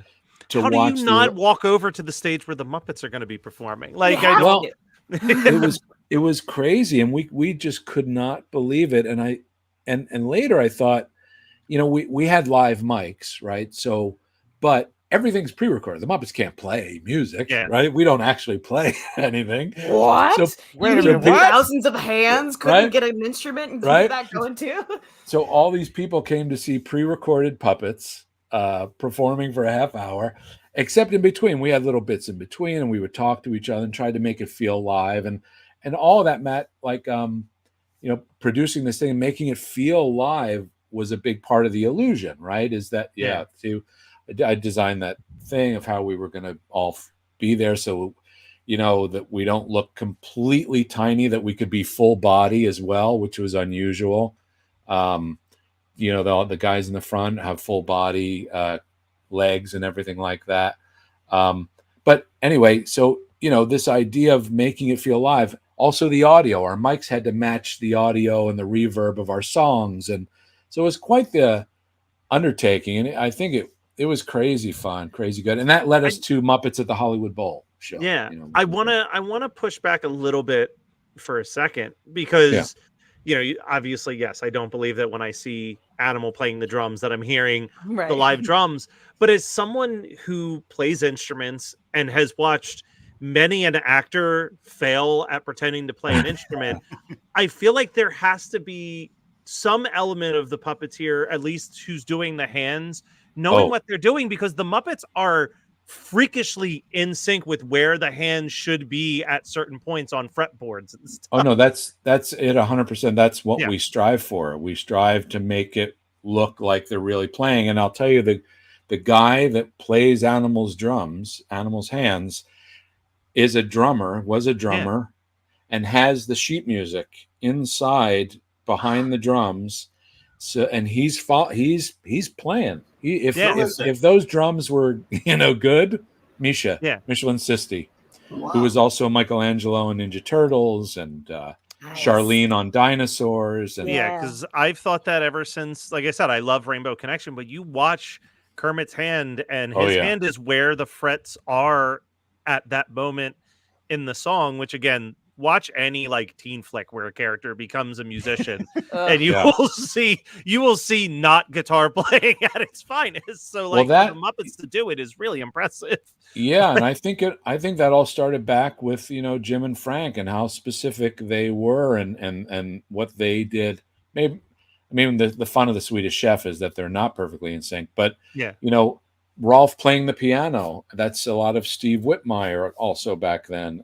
Steve was very specific about instruments and performing and making it really look like they're doing it. And like Dr. Teeth, I think at that event, I think it was a guy named Tim Lagasse, who's a great puppeteer, but knows how to play the piano. And he has a certain flair to it all, but he's playing it. He's really playing it. And I have a question from a while ago when Gene's construction team came and cut my power briefly.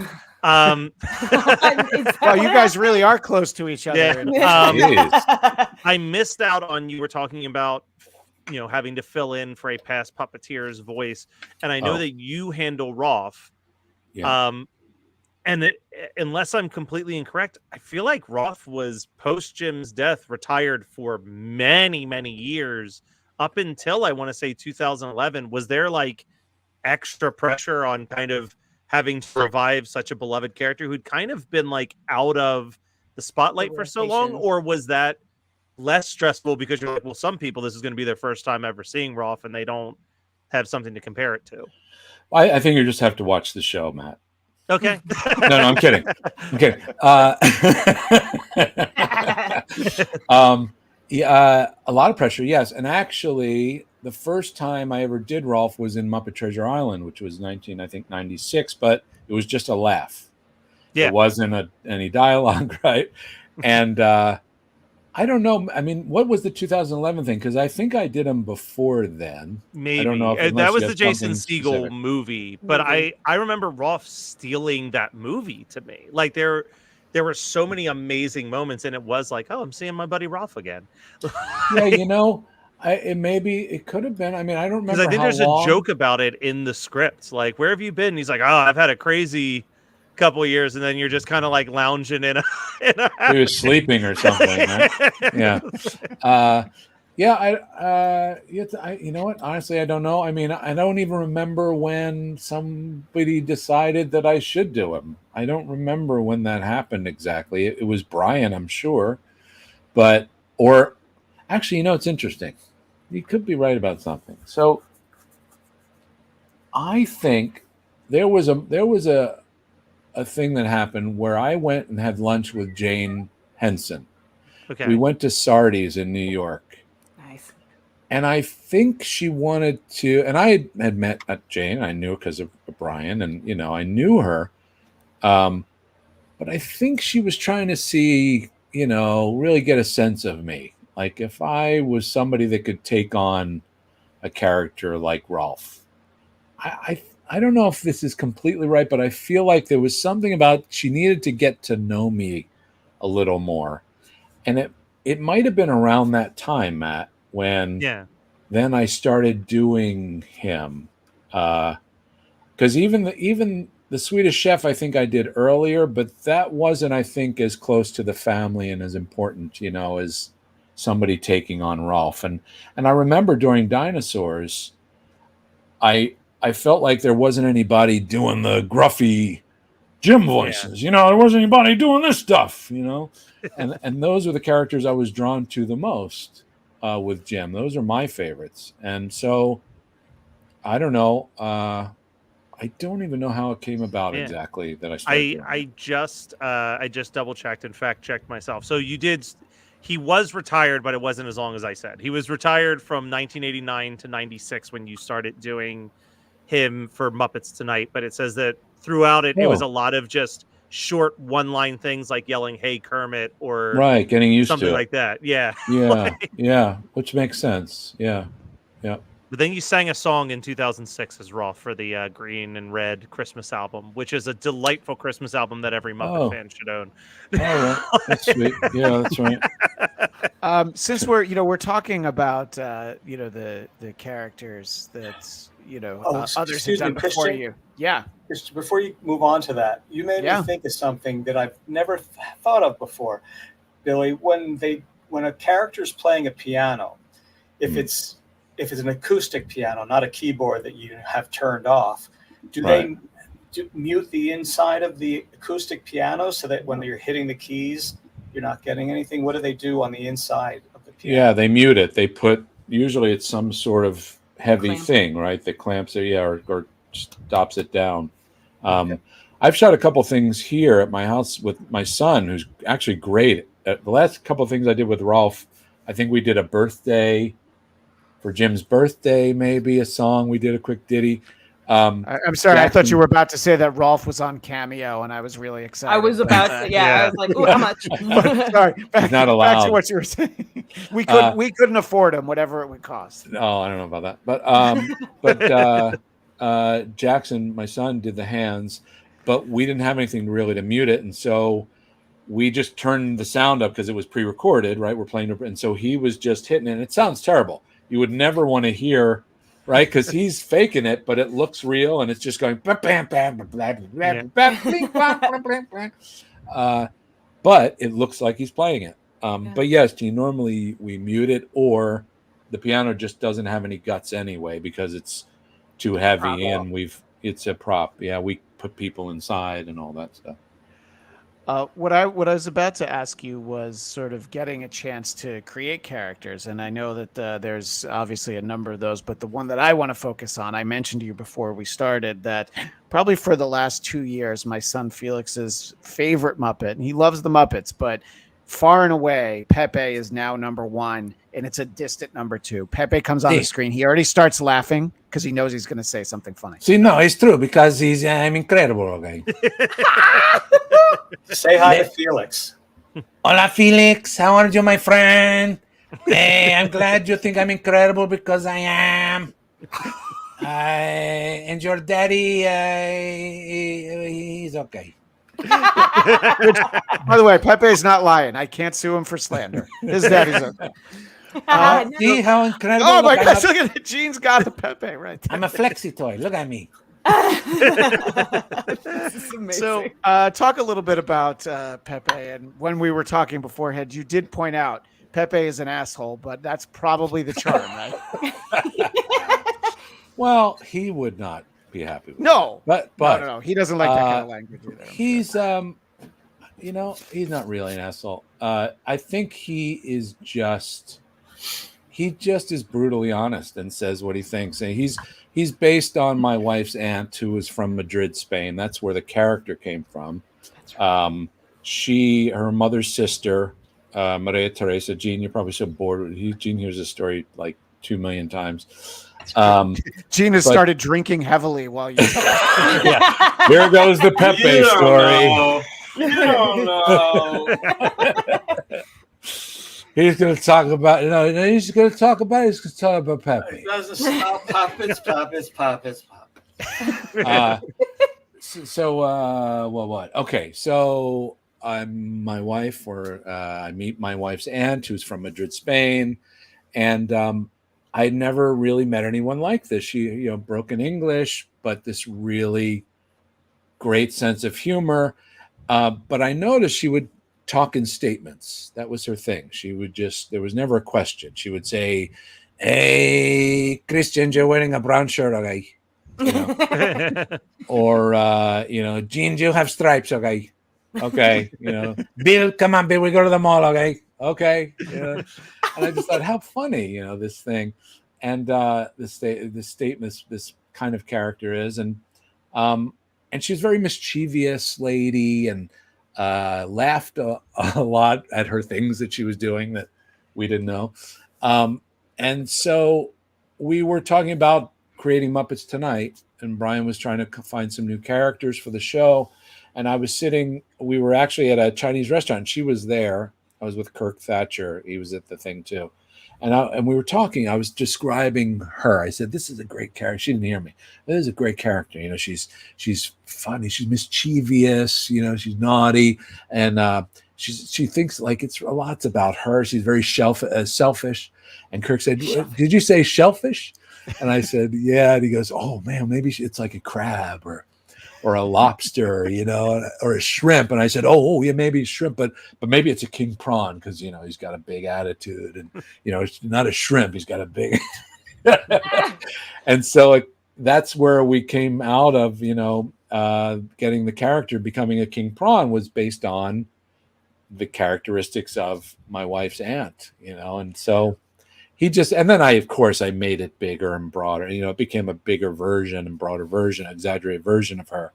But totally inspired by, you know, the way she just approached things, you know. Well, it's interesting because as you're talking about that, I started thinking that I bet that, you know, you could do sort of the lineage of most characters and talk about little elements. Like somewhere along the way, somebody said, hey, what if Miss Piggy knew karate? And like my whole life, she's known karate. But at some moment, somebody decided, I think she needs to know karate. And, you know, the little touches like that. I don't know. I think Frank just walloped Kermit at one point. They were trying to find a way to get out of it. Yeah, they talk. Yeah, they talk about it in the documentary that he was supposed to like punch him or something, and he's like, I don't know why, but I just karate chopped him. Right. But I think Piggy's also one of the characters. There's a handful of characters in those early Muppet days. I think Elmo's another one of them, where until a specific person put that puppet on their hand, no one knew what to do with it. Because if you watch the first like 5 episodes of the Muppet Show, that ain't Miss Piggy. No, yeah, she was a chorus or background kind of character. Yeah, for sure. Yeah, things just click, I guess, sometimes, or somebody goes, "Oh, wait, I think I know I know," because a lot of my characters that I've had a chance to create are based on people I've met or I know or in my family, or you know, that's where I draw from. Was there any character that you really wanted to create but it just like didn't come to full fruition? Oh, nice. As you're on to that, I have 3 characters named after me. Yes. There's Eugene the Wild Dog, which was from Animal Show. There's Clean Gene, I call him, Gene the Behemoth on the top right. Dr. Teeth has a set of teeth he calls Eugene. And is that the trombone? What does he play, Gene? That's an orchestra guy. Player. Yeah, he's in the orchestra pit for Muppet Christmas. What's it called? Merry Muppet Christmas. Yeah. Right. But yeah, like Johnny Fiamma's based on my dad and my grandfather. You know, Bobo's kind of like me, I think, probably the most. But sorry, wait. The question I misunderstood. Was there any characters that like you wanted to create like from a family member that just didn't come to full fruition, but you were really excited about? Nothing that I kind of thought we were set out to kind of do. You know, I think it just sometimes there's background characters as well that are just part of people or someone I've met, or you know, Howard Tubman is like based on somebody that was in my mother's life, you know, when we were kids, and Bobby Varga. Robert Varga. So, but no, I don't know, Katie. I don't think so. Nothing where I was like, oh, I wish that had become something. A thing. Okay. Yeah. I guess on the similar vein of something that we were just talking about, but I mean, Kevin Clash has, I think, infamously said that, like, or no, was it? I can't remember who it was. Whoever does Elmo, Kevin. Okay, that was just a random monster puppet that had been on. Like, if you watch the Muppet Family Christmas special, Elmo is in there. Doesn't say a word. He's just a background monster until he picked it up and came up with a voice for it. Are there any characters of yours that was kind of a similar vein where it was just this puppet laying around the shop that you brought life into? Well, and just real quick about Elmo, Richard Hunt, you know, famous Muppet performer, he had Elmo on Sesame and he just hated it. He was like, I don't know what to do with this thing. And he just walked into the break room and threw it at Kevin and said, here, you do something with that. And Kevin just started doing something and it turned into Elmo, you know? Well, when we were trying to come up with characters for Muppets Tonight, we were in England and we had a rack of puppets that they brought out, just all kinds of different, you know, supporting characters, things that weren't finished or complete. And we would grab a puppet and got up in front of the camera. Frank would interview them, you know, and ask them questions. And Pepe, before he was designed as Pepe, was just this rod. It was a metal rod that had 2 eyes on it and a bottom flap that I could move with my finger. I don't even know if it had like maybe some shirt on or something, but it was just metal with eyes. And I started doing that with, you know, just to mess around. Johnny Fiamma I grabbed a puppet. It was a puppet that was based on the workshop sometimes would make puppets based on people in the company. Yeah. And Charlie Rifkin, who was the CEO of the or I can't remember CEO, but one of the top guys. Somebody made a puppet of him, and I grabbed that, and I was doing Johnny Fiamma with him, but didn't really work. But the character was there, and then later it became they designed it based on me and Robert De Niro from Casino. That was kind of the images we used to create Johnny. I can see it. And then Howard Tubman. I don't know if you guys know Howard, but Howard was this Viking pig, big Viking helmet, Yeah. And then I grabbed him off of the rack. He wasn't Howard yet, but that was this background pig that they had, big Viking pigs. And I grabbed him, and Frank was like, "Oh, what's your name?" Or no, Frank said, "So, what do you do?" And I went, "Well, I'll do whatever you think. I mean, let's see what we can come up with, And I completely flipped the kind of look of him, with this great, happy, excited attitude. He was very excited. And so was it a little fire scene or something? Or yeah, he was, just very like passionate and excited about being there, and like he was one of the chorus guys or something. Yeah. I mean, to go back to Paul Williams, it's almost like the character of Beef in Phantom of the Paradise, where you have like this gnarly like glam rock star until the second he's not singing. And he's just like, I don't have the range for this one. It's funny. Earlier, Cam Egan said, I love that Jim was about controversial celebrity hosts like Alice Cooper. And when she wrote that, I was actually thinking about Paul Williams in the Paradise, basically, signing careers with the devil, which is the concept of that Alice Cooper episode. Is he's just trying to get some souls signed up for the devil, which is for a kids show in the 70s. But I'm a huge Alice Cooper fan, so there was a stretch where I recorded the Muppet Show every single day because I was like, I got to get that one. I have to be able to watch it again. But anyway, we're going to say is it Kamei? Is that how you pronounce her name? Kamei Egan, yeah. Kamei. So I think what's interesting is that because with the Muppet Show Jim was in Sesame Street, right? And so he was waiting for this opportunity to do something that wasn't for kids. And so all of those guests that they brought on were for them, right? They weren't looking for anybody that was a certain way or a certain demographic or that was controversial. They wanted guests that they wanted to play with. And it was the same thing with the writing. They wrote for themselves. They didn't write for kids or for anyone specific. They wrote for themselves to make themselves laugh, and without being, cynical and mean spirited, or they wrote for themselves, and hopefully, I think, and what happened was it was for everybody. Yeah, kids marveled at the colors and the fabrics and the weirdness and the creatures, and the adults got the jokes and loved the music and the guests. It's like the old Warner Brothers cartoons. Right. You pick up on stuff generationally or just as you age. Right. And I think that sort of, it always operates on those levels. Like there was sort of this amazing moment in the Mayhem series where Peter Jackson is there, and there's a reference made to a film of his called Meet the Feebles, which is not for the easy heart. I'm like, I can't. I texted my friend Dan from growing up in middle school, and I was just like, you have to watch this show. I can't tell you why. Watch every episode. And just the idea that it would even be mentioned was so funny, that Muppet characters were mentioning the Feebles. Sorry, what'd you say? I mean, even with Mayhem, you have literally an episode where, for lack of a better term, the characters are tripping on acid, but they come up with a way to write around it where it's like, oh, it's just expired marshmallows. Well, it's like how on that 70s show, they'd sit in the basement and light incense. Yeah, if you remember, especially in the early seasons of that 70s show, you find a way.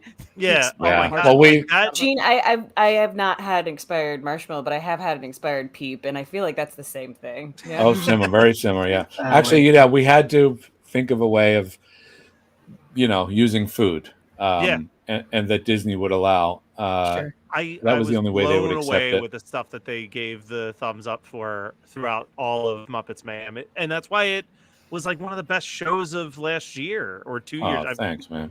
It truly was. The Peter Jackson thing. I actually got to I directed that day, and when he came in, he had all these ideas for this scene, He had flown in from Australia, and his family was there, and his wife was going to pick up DVDs of a thing that he wanted to play in the scene, and he had all these great fun ideas, but we just couldn't do it, right? And I spent some time in his trailer, and we were talking about, how do we do this? And he was lovely, really, really great ideas, but we had to kind of stick with where the scene was going and how much time we needed to devote to it. And so we ended up playing it. I said, well, let's go rehearse it. Let's go try it. Let's see how all this works. And he was just, again, open, collaborative. And it went back more towards what we had written, except he wanted to do that attitude like Gervais does, that kind of ego. He wanted to be that jerk kind of guy, like when he says, I only shoot trilogies or something, whatever. It was something like that.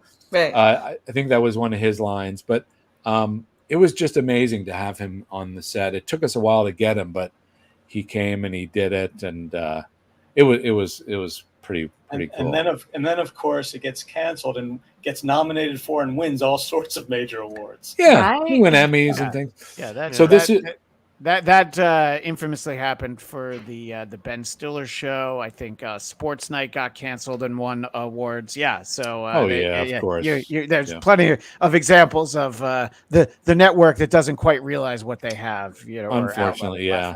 Well, and this was from 2015 series. This is the church from Kill Bill, where Quentin Tarantino shot out in the desert, but I can't remember why we stumble upon it, but the band is out there in the middle of nowhere. I think the van breaks down or something like that. But this is an example of us working on the ground. We're cheating a lot for the shot. We're a lot higher than we would normally be outside, but it works for the angle of the shot. This is a Muppets from Space shot where I think the ship is coming.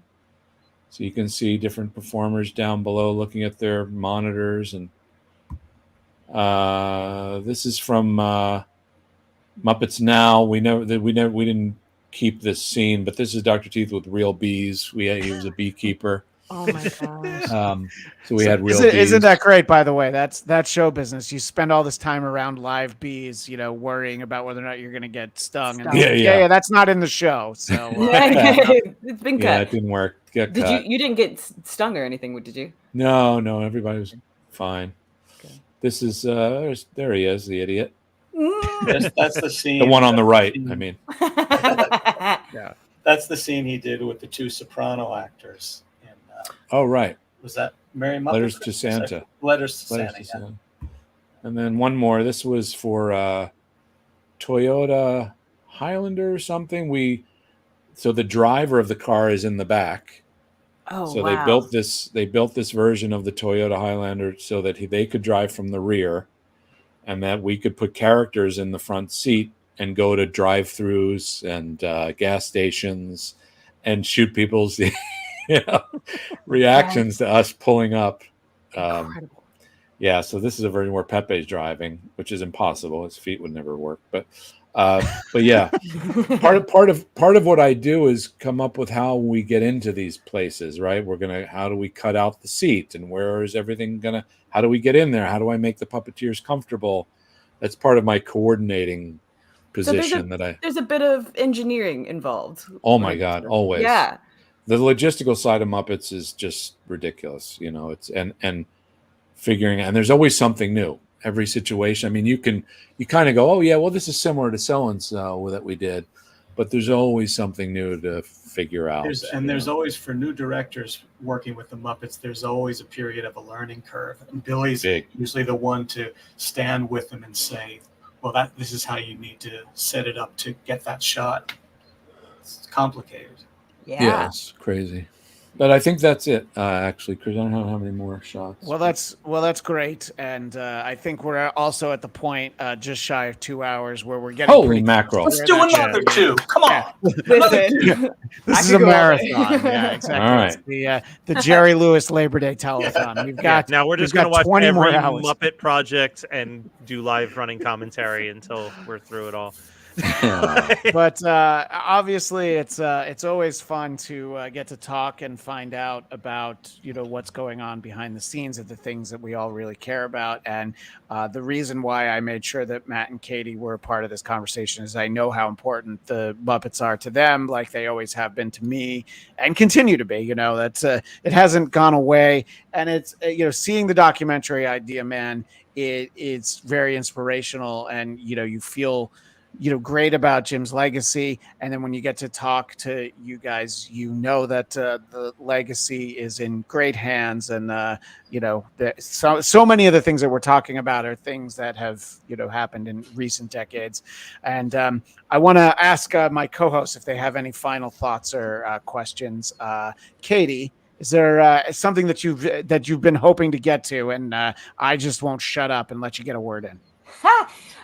Just honestly, there's so many things, but my brain is overloading right now with pure joy. I did want to just mention within the documentary how amazing that Orson Welles quote was when the interview that Orson Welles gave to Jim and to Frank, and he was just I had to write it down, but he was like, "You never saw a puppet." The most pure Orson Welles delivery ever, and I was just like, oh gosh, how did they never make an Orson Welles style puppet? But apart from that, that was just it was his admiration was the opposite than him talking about frozen peas. So let's see how much he appreciated that. Matt Kelly. I feel like we've covered so much. I guess want to ask, there was a wonderful. You want to know where we're gonna meet for lunch, don't you? Yeah, well, listen, there's plenty of good options.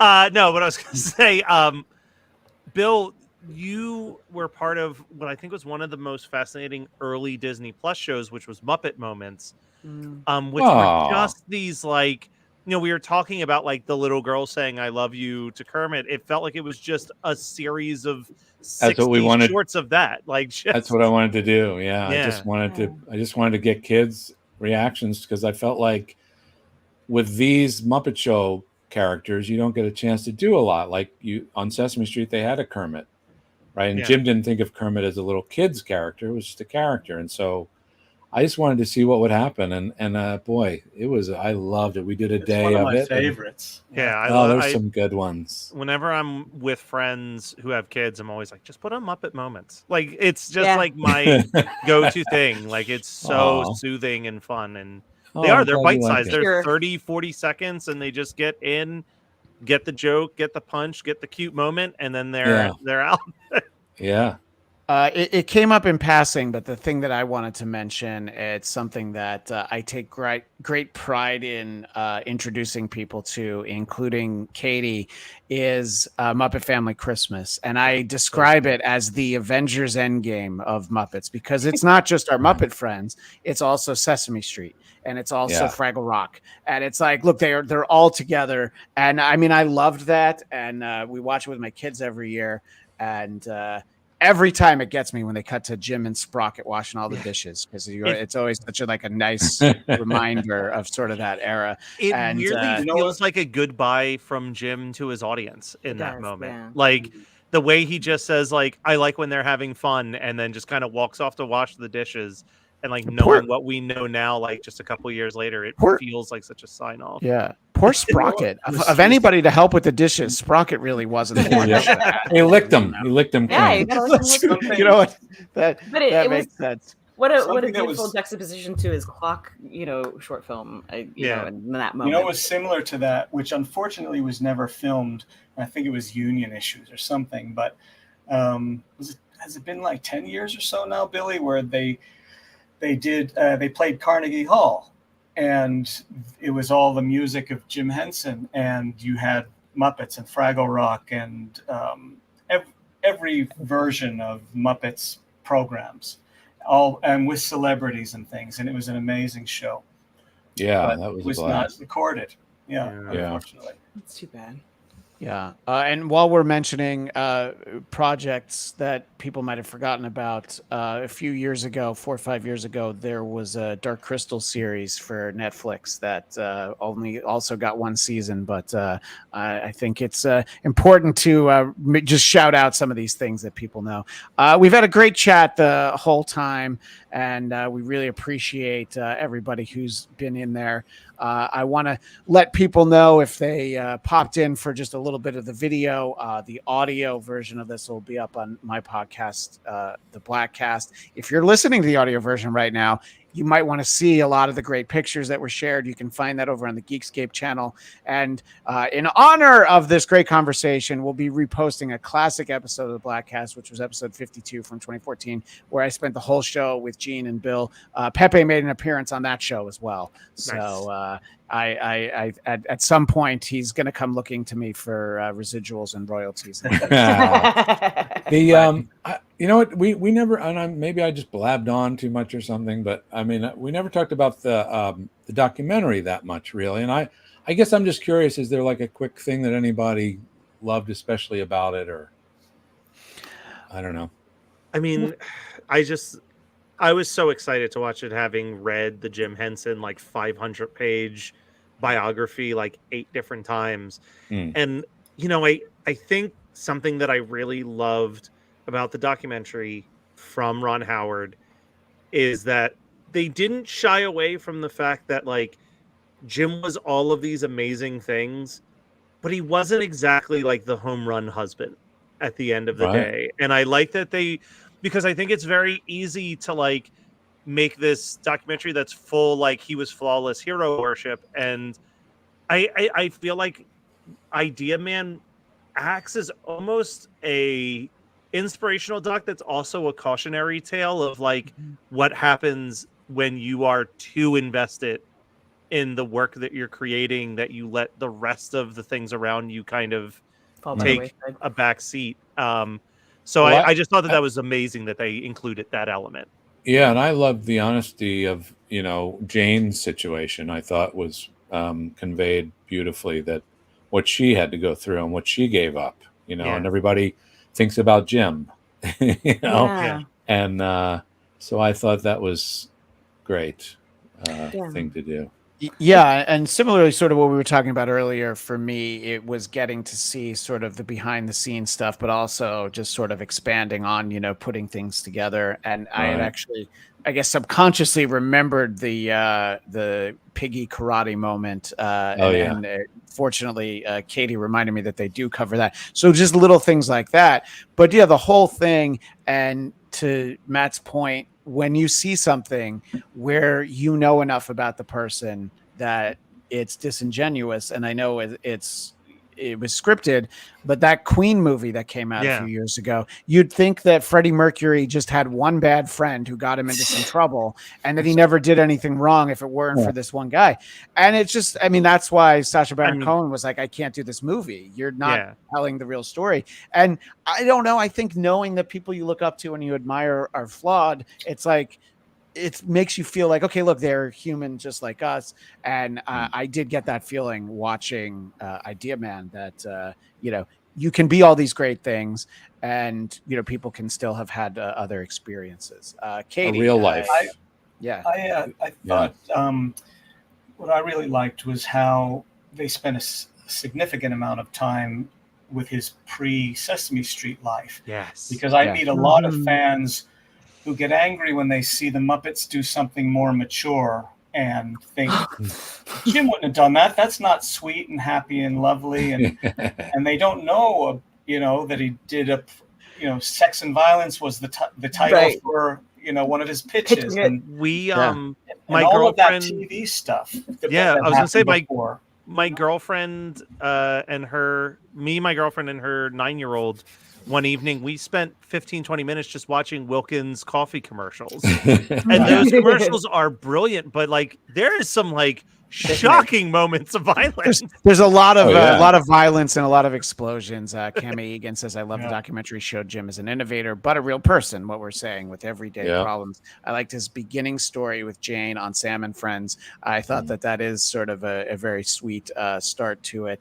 And one of the things that always interests me, and they do touch on it in this, is the early weeks of Saturday Night Live. They had Muppet segments, and the SNL writers hated having the Muppets be a part of it. And it's just like, because guys like Michael O'Donoghue, who were these like counterculture, like we're gonna shake up the system, man, like that guy, like they don't get like, no, you can make it work if you don't just go like, oh, it's a dumb box of puppets. All right, you've already lost it. Like you're not. Well, I didn't even know that the Saturday Night Live writers were writing the bits. They weren't even letting the Henson people contribute to the scripts. Yeah. I think at first they did, and then the SNL writers, it was like you kind of got assigned to it. I only know that from an SNL book that I probably read like 40 years ago. Sure. Yeah. But that's kind of crazy to think about, because in a certain way, Michael and Jim should have been best friends.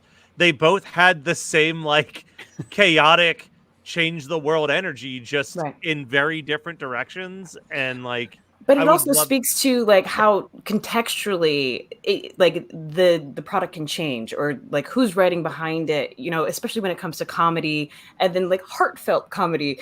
I mean, there was so much with the Muppets before and then that was like, oh, it's cutting edge, like adult humor, all of that. And that's such a beautiful thing. But like in the right context, it doesn't quite work if you're trying to do too much edge like SNL was doing. Or it's back to what we were talking about earlier too, is that family feeling of a team versus the cutthroat version of a team. And I don't think you get more cutthroat than the first couple seasons of Saturday SNL. Night Live, where every single person wants to be the most famous person. Especially if you were a woman in the cast or on the writing staff, from everything you read.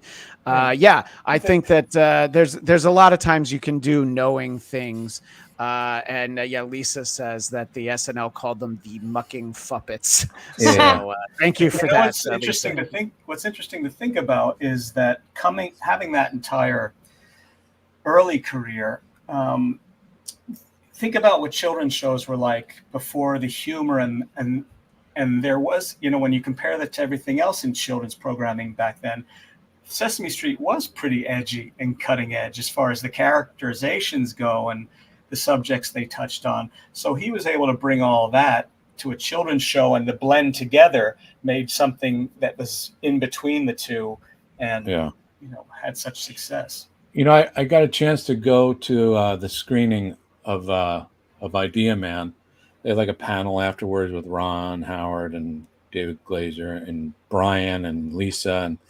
And but watching it, the screening, my son Jackson was with me, and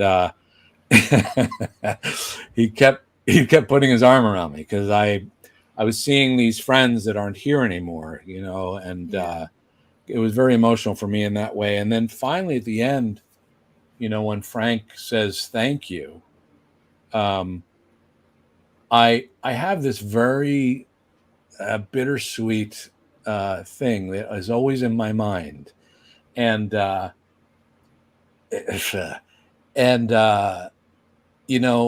if Jim hadn't passed away, there's probably zero chance that I would be doing what I do. Yeah. And I know that, and it's hard to kind of, do this stuff. And I can't help but have that come back to me and think, boy, I shouldn't be here doing this. This isn't what I was supposed to do, but I guess in some weird way it is. And so when I hear Frank say thank you, that's all I can think of. Well, you know what? And to be corny but true, I think if there's a way that he's able to look down on this, I'm sure that he's extremely happy with what you've done with his characters and what he's helping to carry the legacy on. Right. I hope so. You're saying that Kevin you Clash, feel like you should go ahead. Kevin Clash would say, and this makes me feel like I would say these things to Kevin, and he would say, Bill, stupid, Bill, if Jim and Frank had a baby, it would be you. And I thought, okay, I can live with that idea. I like that idea. Yeah. I think that's a more succinct way to say what I was about to say, which is the idea is like, yeah, it's like you shouldn't, but unfortunately Jim passed, so you were the person that needed to be here at that moment. I suppose. But I mean, the other flip side of that, I think, is like, if not for you and Brian, the Muppets might just be this forgotten relic of the 70s and 80s that never got the additional 30-something years that well, it's you know what, Matt, and you know what, I didn't mean this to become about, Bill, you're, the guy should be doing. but it's true. But the reality is if not for Brian, right, you're right. This would not have continued the way it did. And I would never have been a part of it. Brian is the reason I got involved. I mean, there was no intention to be a puppeteer. He was the one who said, you should come audition for Dinosaurs. I've seen you do Jackie Gleason. You should come and get in the suit. And I was stupid enough to do it. And so I was in this thing, but because of him, this wouldn't be happening. So I think appreciate you saying speaks that. to the greater core of like the collaboration of the Muppets is something that's more pervasive than just the one person of Jim Henson. Like that's right. It's the spirit of him still living on in you and in all of the other players and all the other people that collaborate to make this thing happen, because working together can create such beautiful things in so many different ways. Yeah. I think it's a testament to the sort of the ongoing carrying the torch legacy that Beloved is kind of the first big post-Jim project, which is Muppet Christmas Carol. And, in all of our age groups, I get it, Matt and Katie, you're younger than I am, but that's not the point. So all those age groups love it. My wife grew up with it. I think I was like 16 when it came out, and I was like, well, I'm not going to tell my friends, but I need to see this Muppet movie. We watch it with my kids. So I've mentioned 3 things that we watch with. So we watch Muppet Christmas Carol, Muppet Family Christmas, and of course Emma Daughter's Jug Band Christmas. So they know that it's like, and Pepe. You watch a lot of Pepe too, right? Where is Pepe's Christmas special? I'm working on it. Okay. He should do like one of the old Caribbean Christmas, the old Bing Crosby ones. Looking for funding, looking for some capital. have a CGI with David Bowie from Labyrinth to recreate. Kirk Thatcher always wanted to do a Pepe Telemundo type of, not Telemundo, like telenovelas with Pepe. Yes. Oh my God! Why is that not already happening? That's one of those things that like people pose, like, if you could have a cast for anything with like only one human, what would you do? Right. My thing was always John Wick, and then Keanu was the only human in it. But apart from I think it'd be amazing if it was all telenovela and the only Muppet is Pepe. That would be phenomenal. Actually, okay, I've got one more question.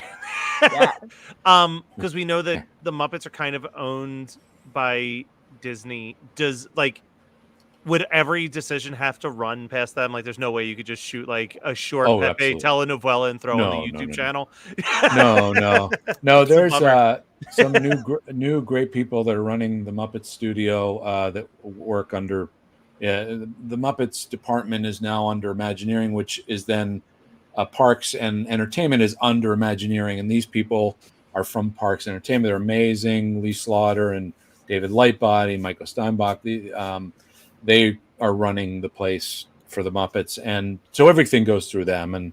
But they're great, and they would love to do this kind of stuff. It's just timing and funding and all the stuff that you have to go through. All that stuff. But I wish I could just make something every day with.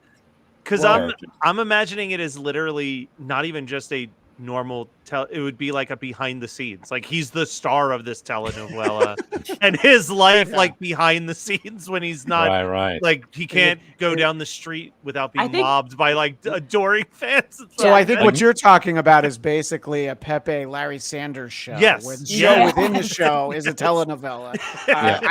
All right. Well, let's. So Matt Kelly can be an executive producer. In this All right, there you go. today. But the one thing I will say is that the beauty of there being this Disney streaming is like, yeah, let's do 10 episodes of Mayhem, and not like, oh, we got to get a network to put it on, or even a cable network, so that there are at least these options, and we can be excited about stuff that we get, like the Muppet Haunted Mansion that I mentioned earlier. We keep trying. Yes. Yeah, which so we're always optimistic, those of us on the outside looking in. Gene Barretta, Bill Barretta, obviously the Barretta brothers. It was more than 2 hours ago the last time that you promoted it. So Gene, let everybody know. No, we're sorry for taking up your time. We literally, Matt, Katie, and I could do this for another 2 hours. Although Katie and I have to host another show in 46 minutes, but that's besides. I actually have to meet at 11:15. I have another Zoom I have to do. Perfect. All right, so why don't you say? You can say goodbye if you want to get on your other Zoom. Thank you. Obviously, earlier they were talking about they don't know where they're going to go to lunch, but we're going to go to Vito's. We're going to go to Vito's. Katie's there with the owner of Vito's. That was the podcast I did. Yeah. There's Vito. I'm telling you. Vito? Oh, my God. Okay, great. It just looks like a Vito. So it's perfect. I know Vito. Vito used to be in Los Feliz, his original spot. This was like when in the 90s. And that's where we used to go. He had just opened. I used to go make pizza there because I used to make it in New Jersey. But I love him. I haven't seen him in so long, so we're going back. All right, sure. We're going. And, all right, Matt, you can fly out. Thank you again, Gene. Thank you again, Bill. We will talk to you soon. He's got places to be, and we appreciate it. But Gene, we want you to get the all important. Oh, is he gone? Look away, as Harvey Firestein or John Lovitz has Harvey Firestein. That was all bullshit, man. He was lying the entire time. God, you know what? He has this fantasy. We needed to do live fact checking like a presidential debate. We should have had it at the bottom of the Just like Pepe Facts. Yeah, he was actually on his way to work the deli across the street. So where do people find the classic Barretta Brothers episodes? The BarettaBrothers.com will take you to either the podcast or the vodcast. And everything is there around the Barretta Brothers. If you want to see some really cool children's books, you can go to GeneBarretta.com, which is my real job. And in some of those books, you will see me drawn into into a couple of spots. So I always appreciate that. Yeah, you're in Lincoln and Kennedy. And I don't remember the other. I think I might be in Ben Franklin as well, but that was too early. Okay, no. I'm also not important enough. A joke from much earlier that Sam Bibley posted. Christian, watch out! There's someone behind you. Oh shit! You're about to get Abe Lincoln. Hey, Sam, too soon. Okay, too soon. All right. Yeah. Some of us are still reeling from Abe Lincoln. And for our audio audience, I'm sitting in the balcony with Statler and Waldorf. There's all the artwork for my next book.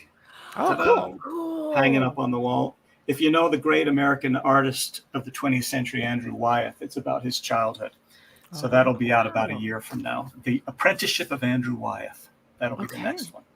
Well, for our live audience, Katie and I will literally be back on Geekscape in now 43 minutes, and I have to watch a 44-minute episode before we do it. We'll be talking about, there were two of them last night. We'll be talking about Agatha Comes Along, the new Marvel show.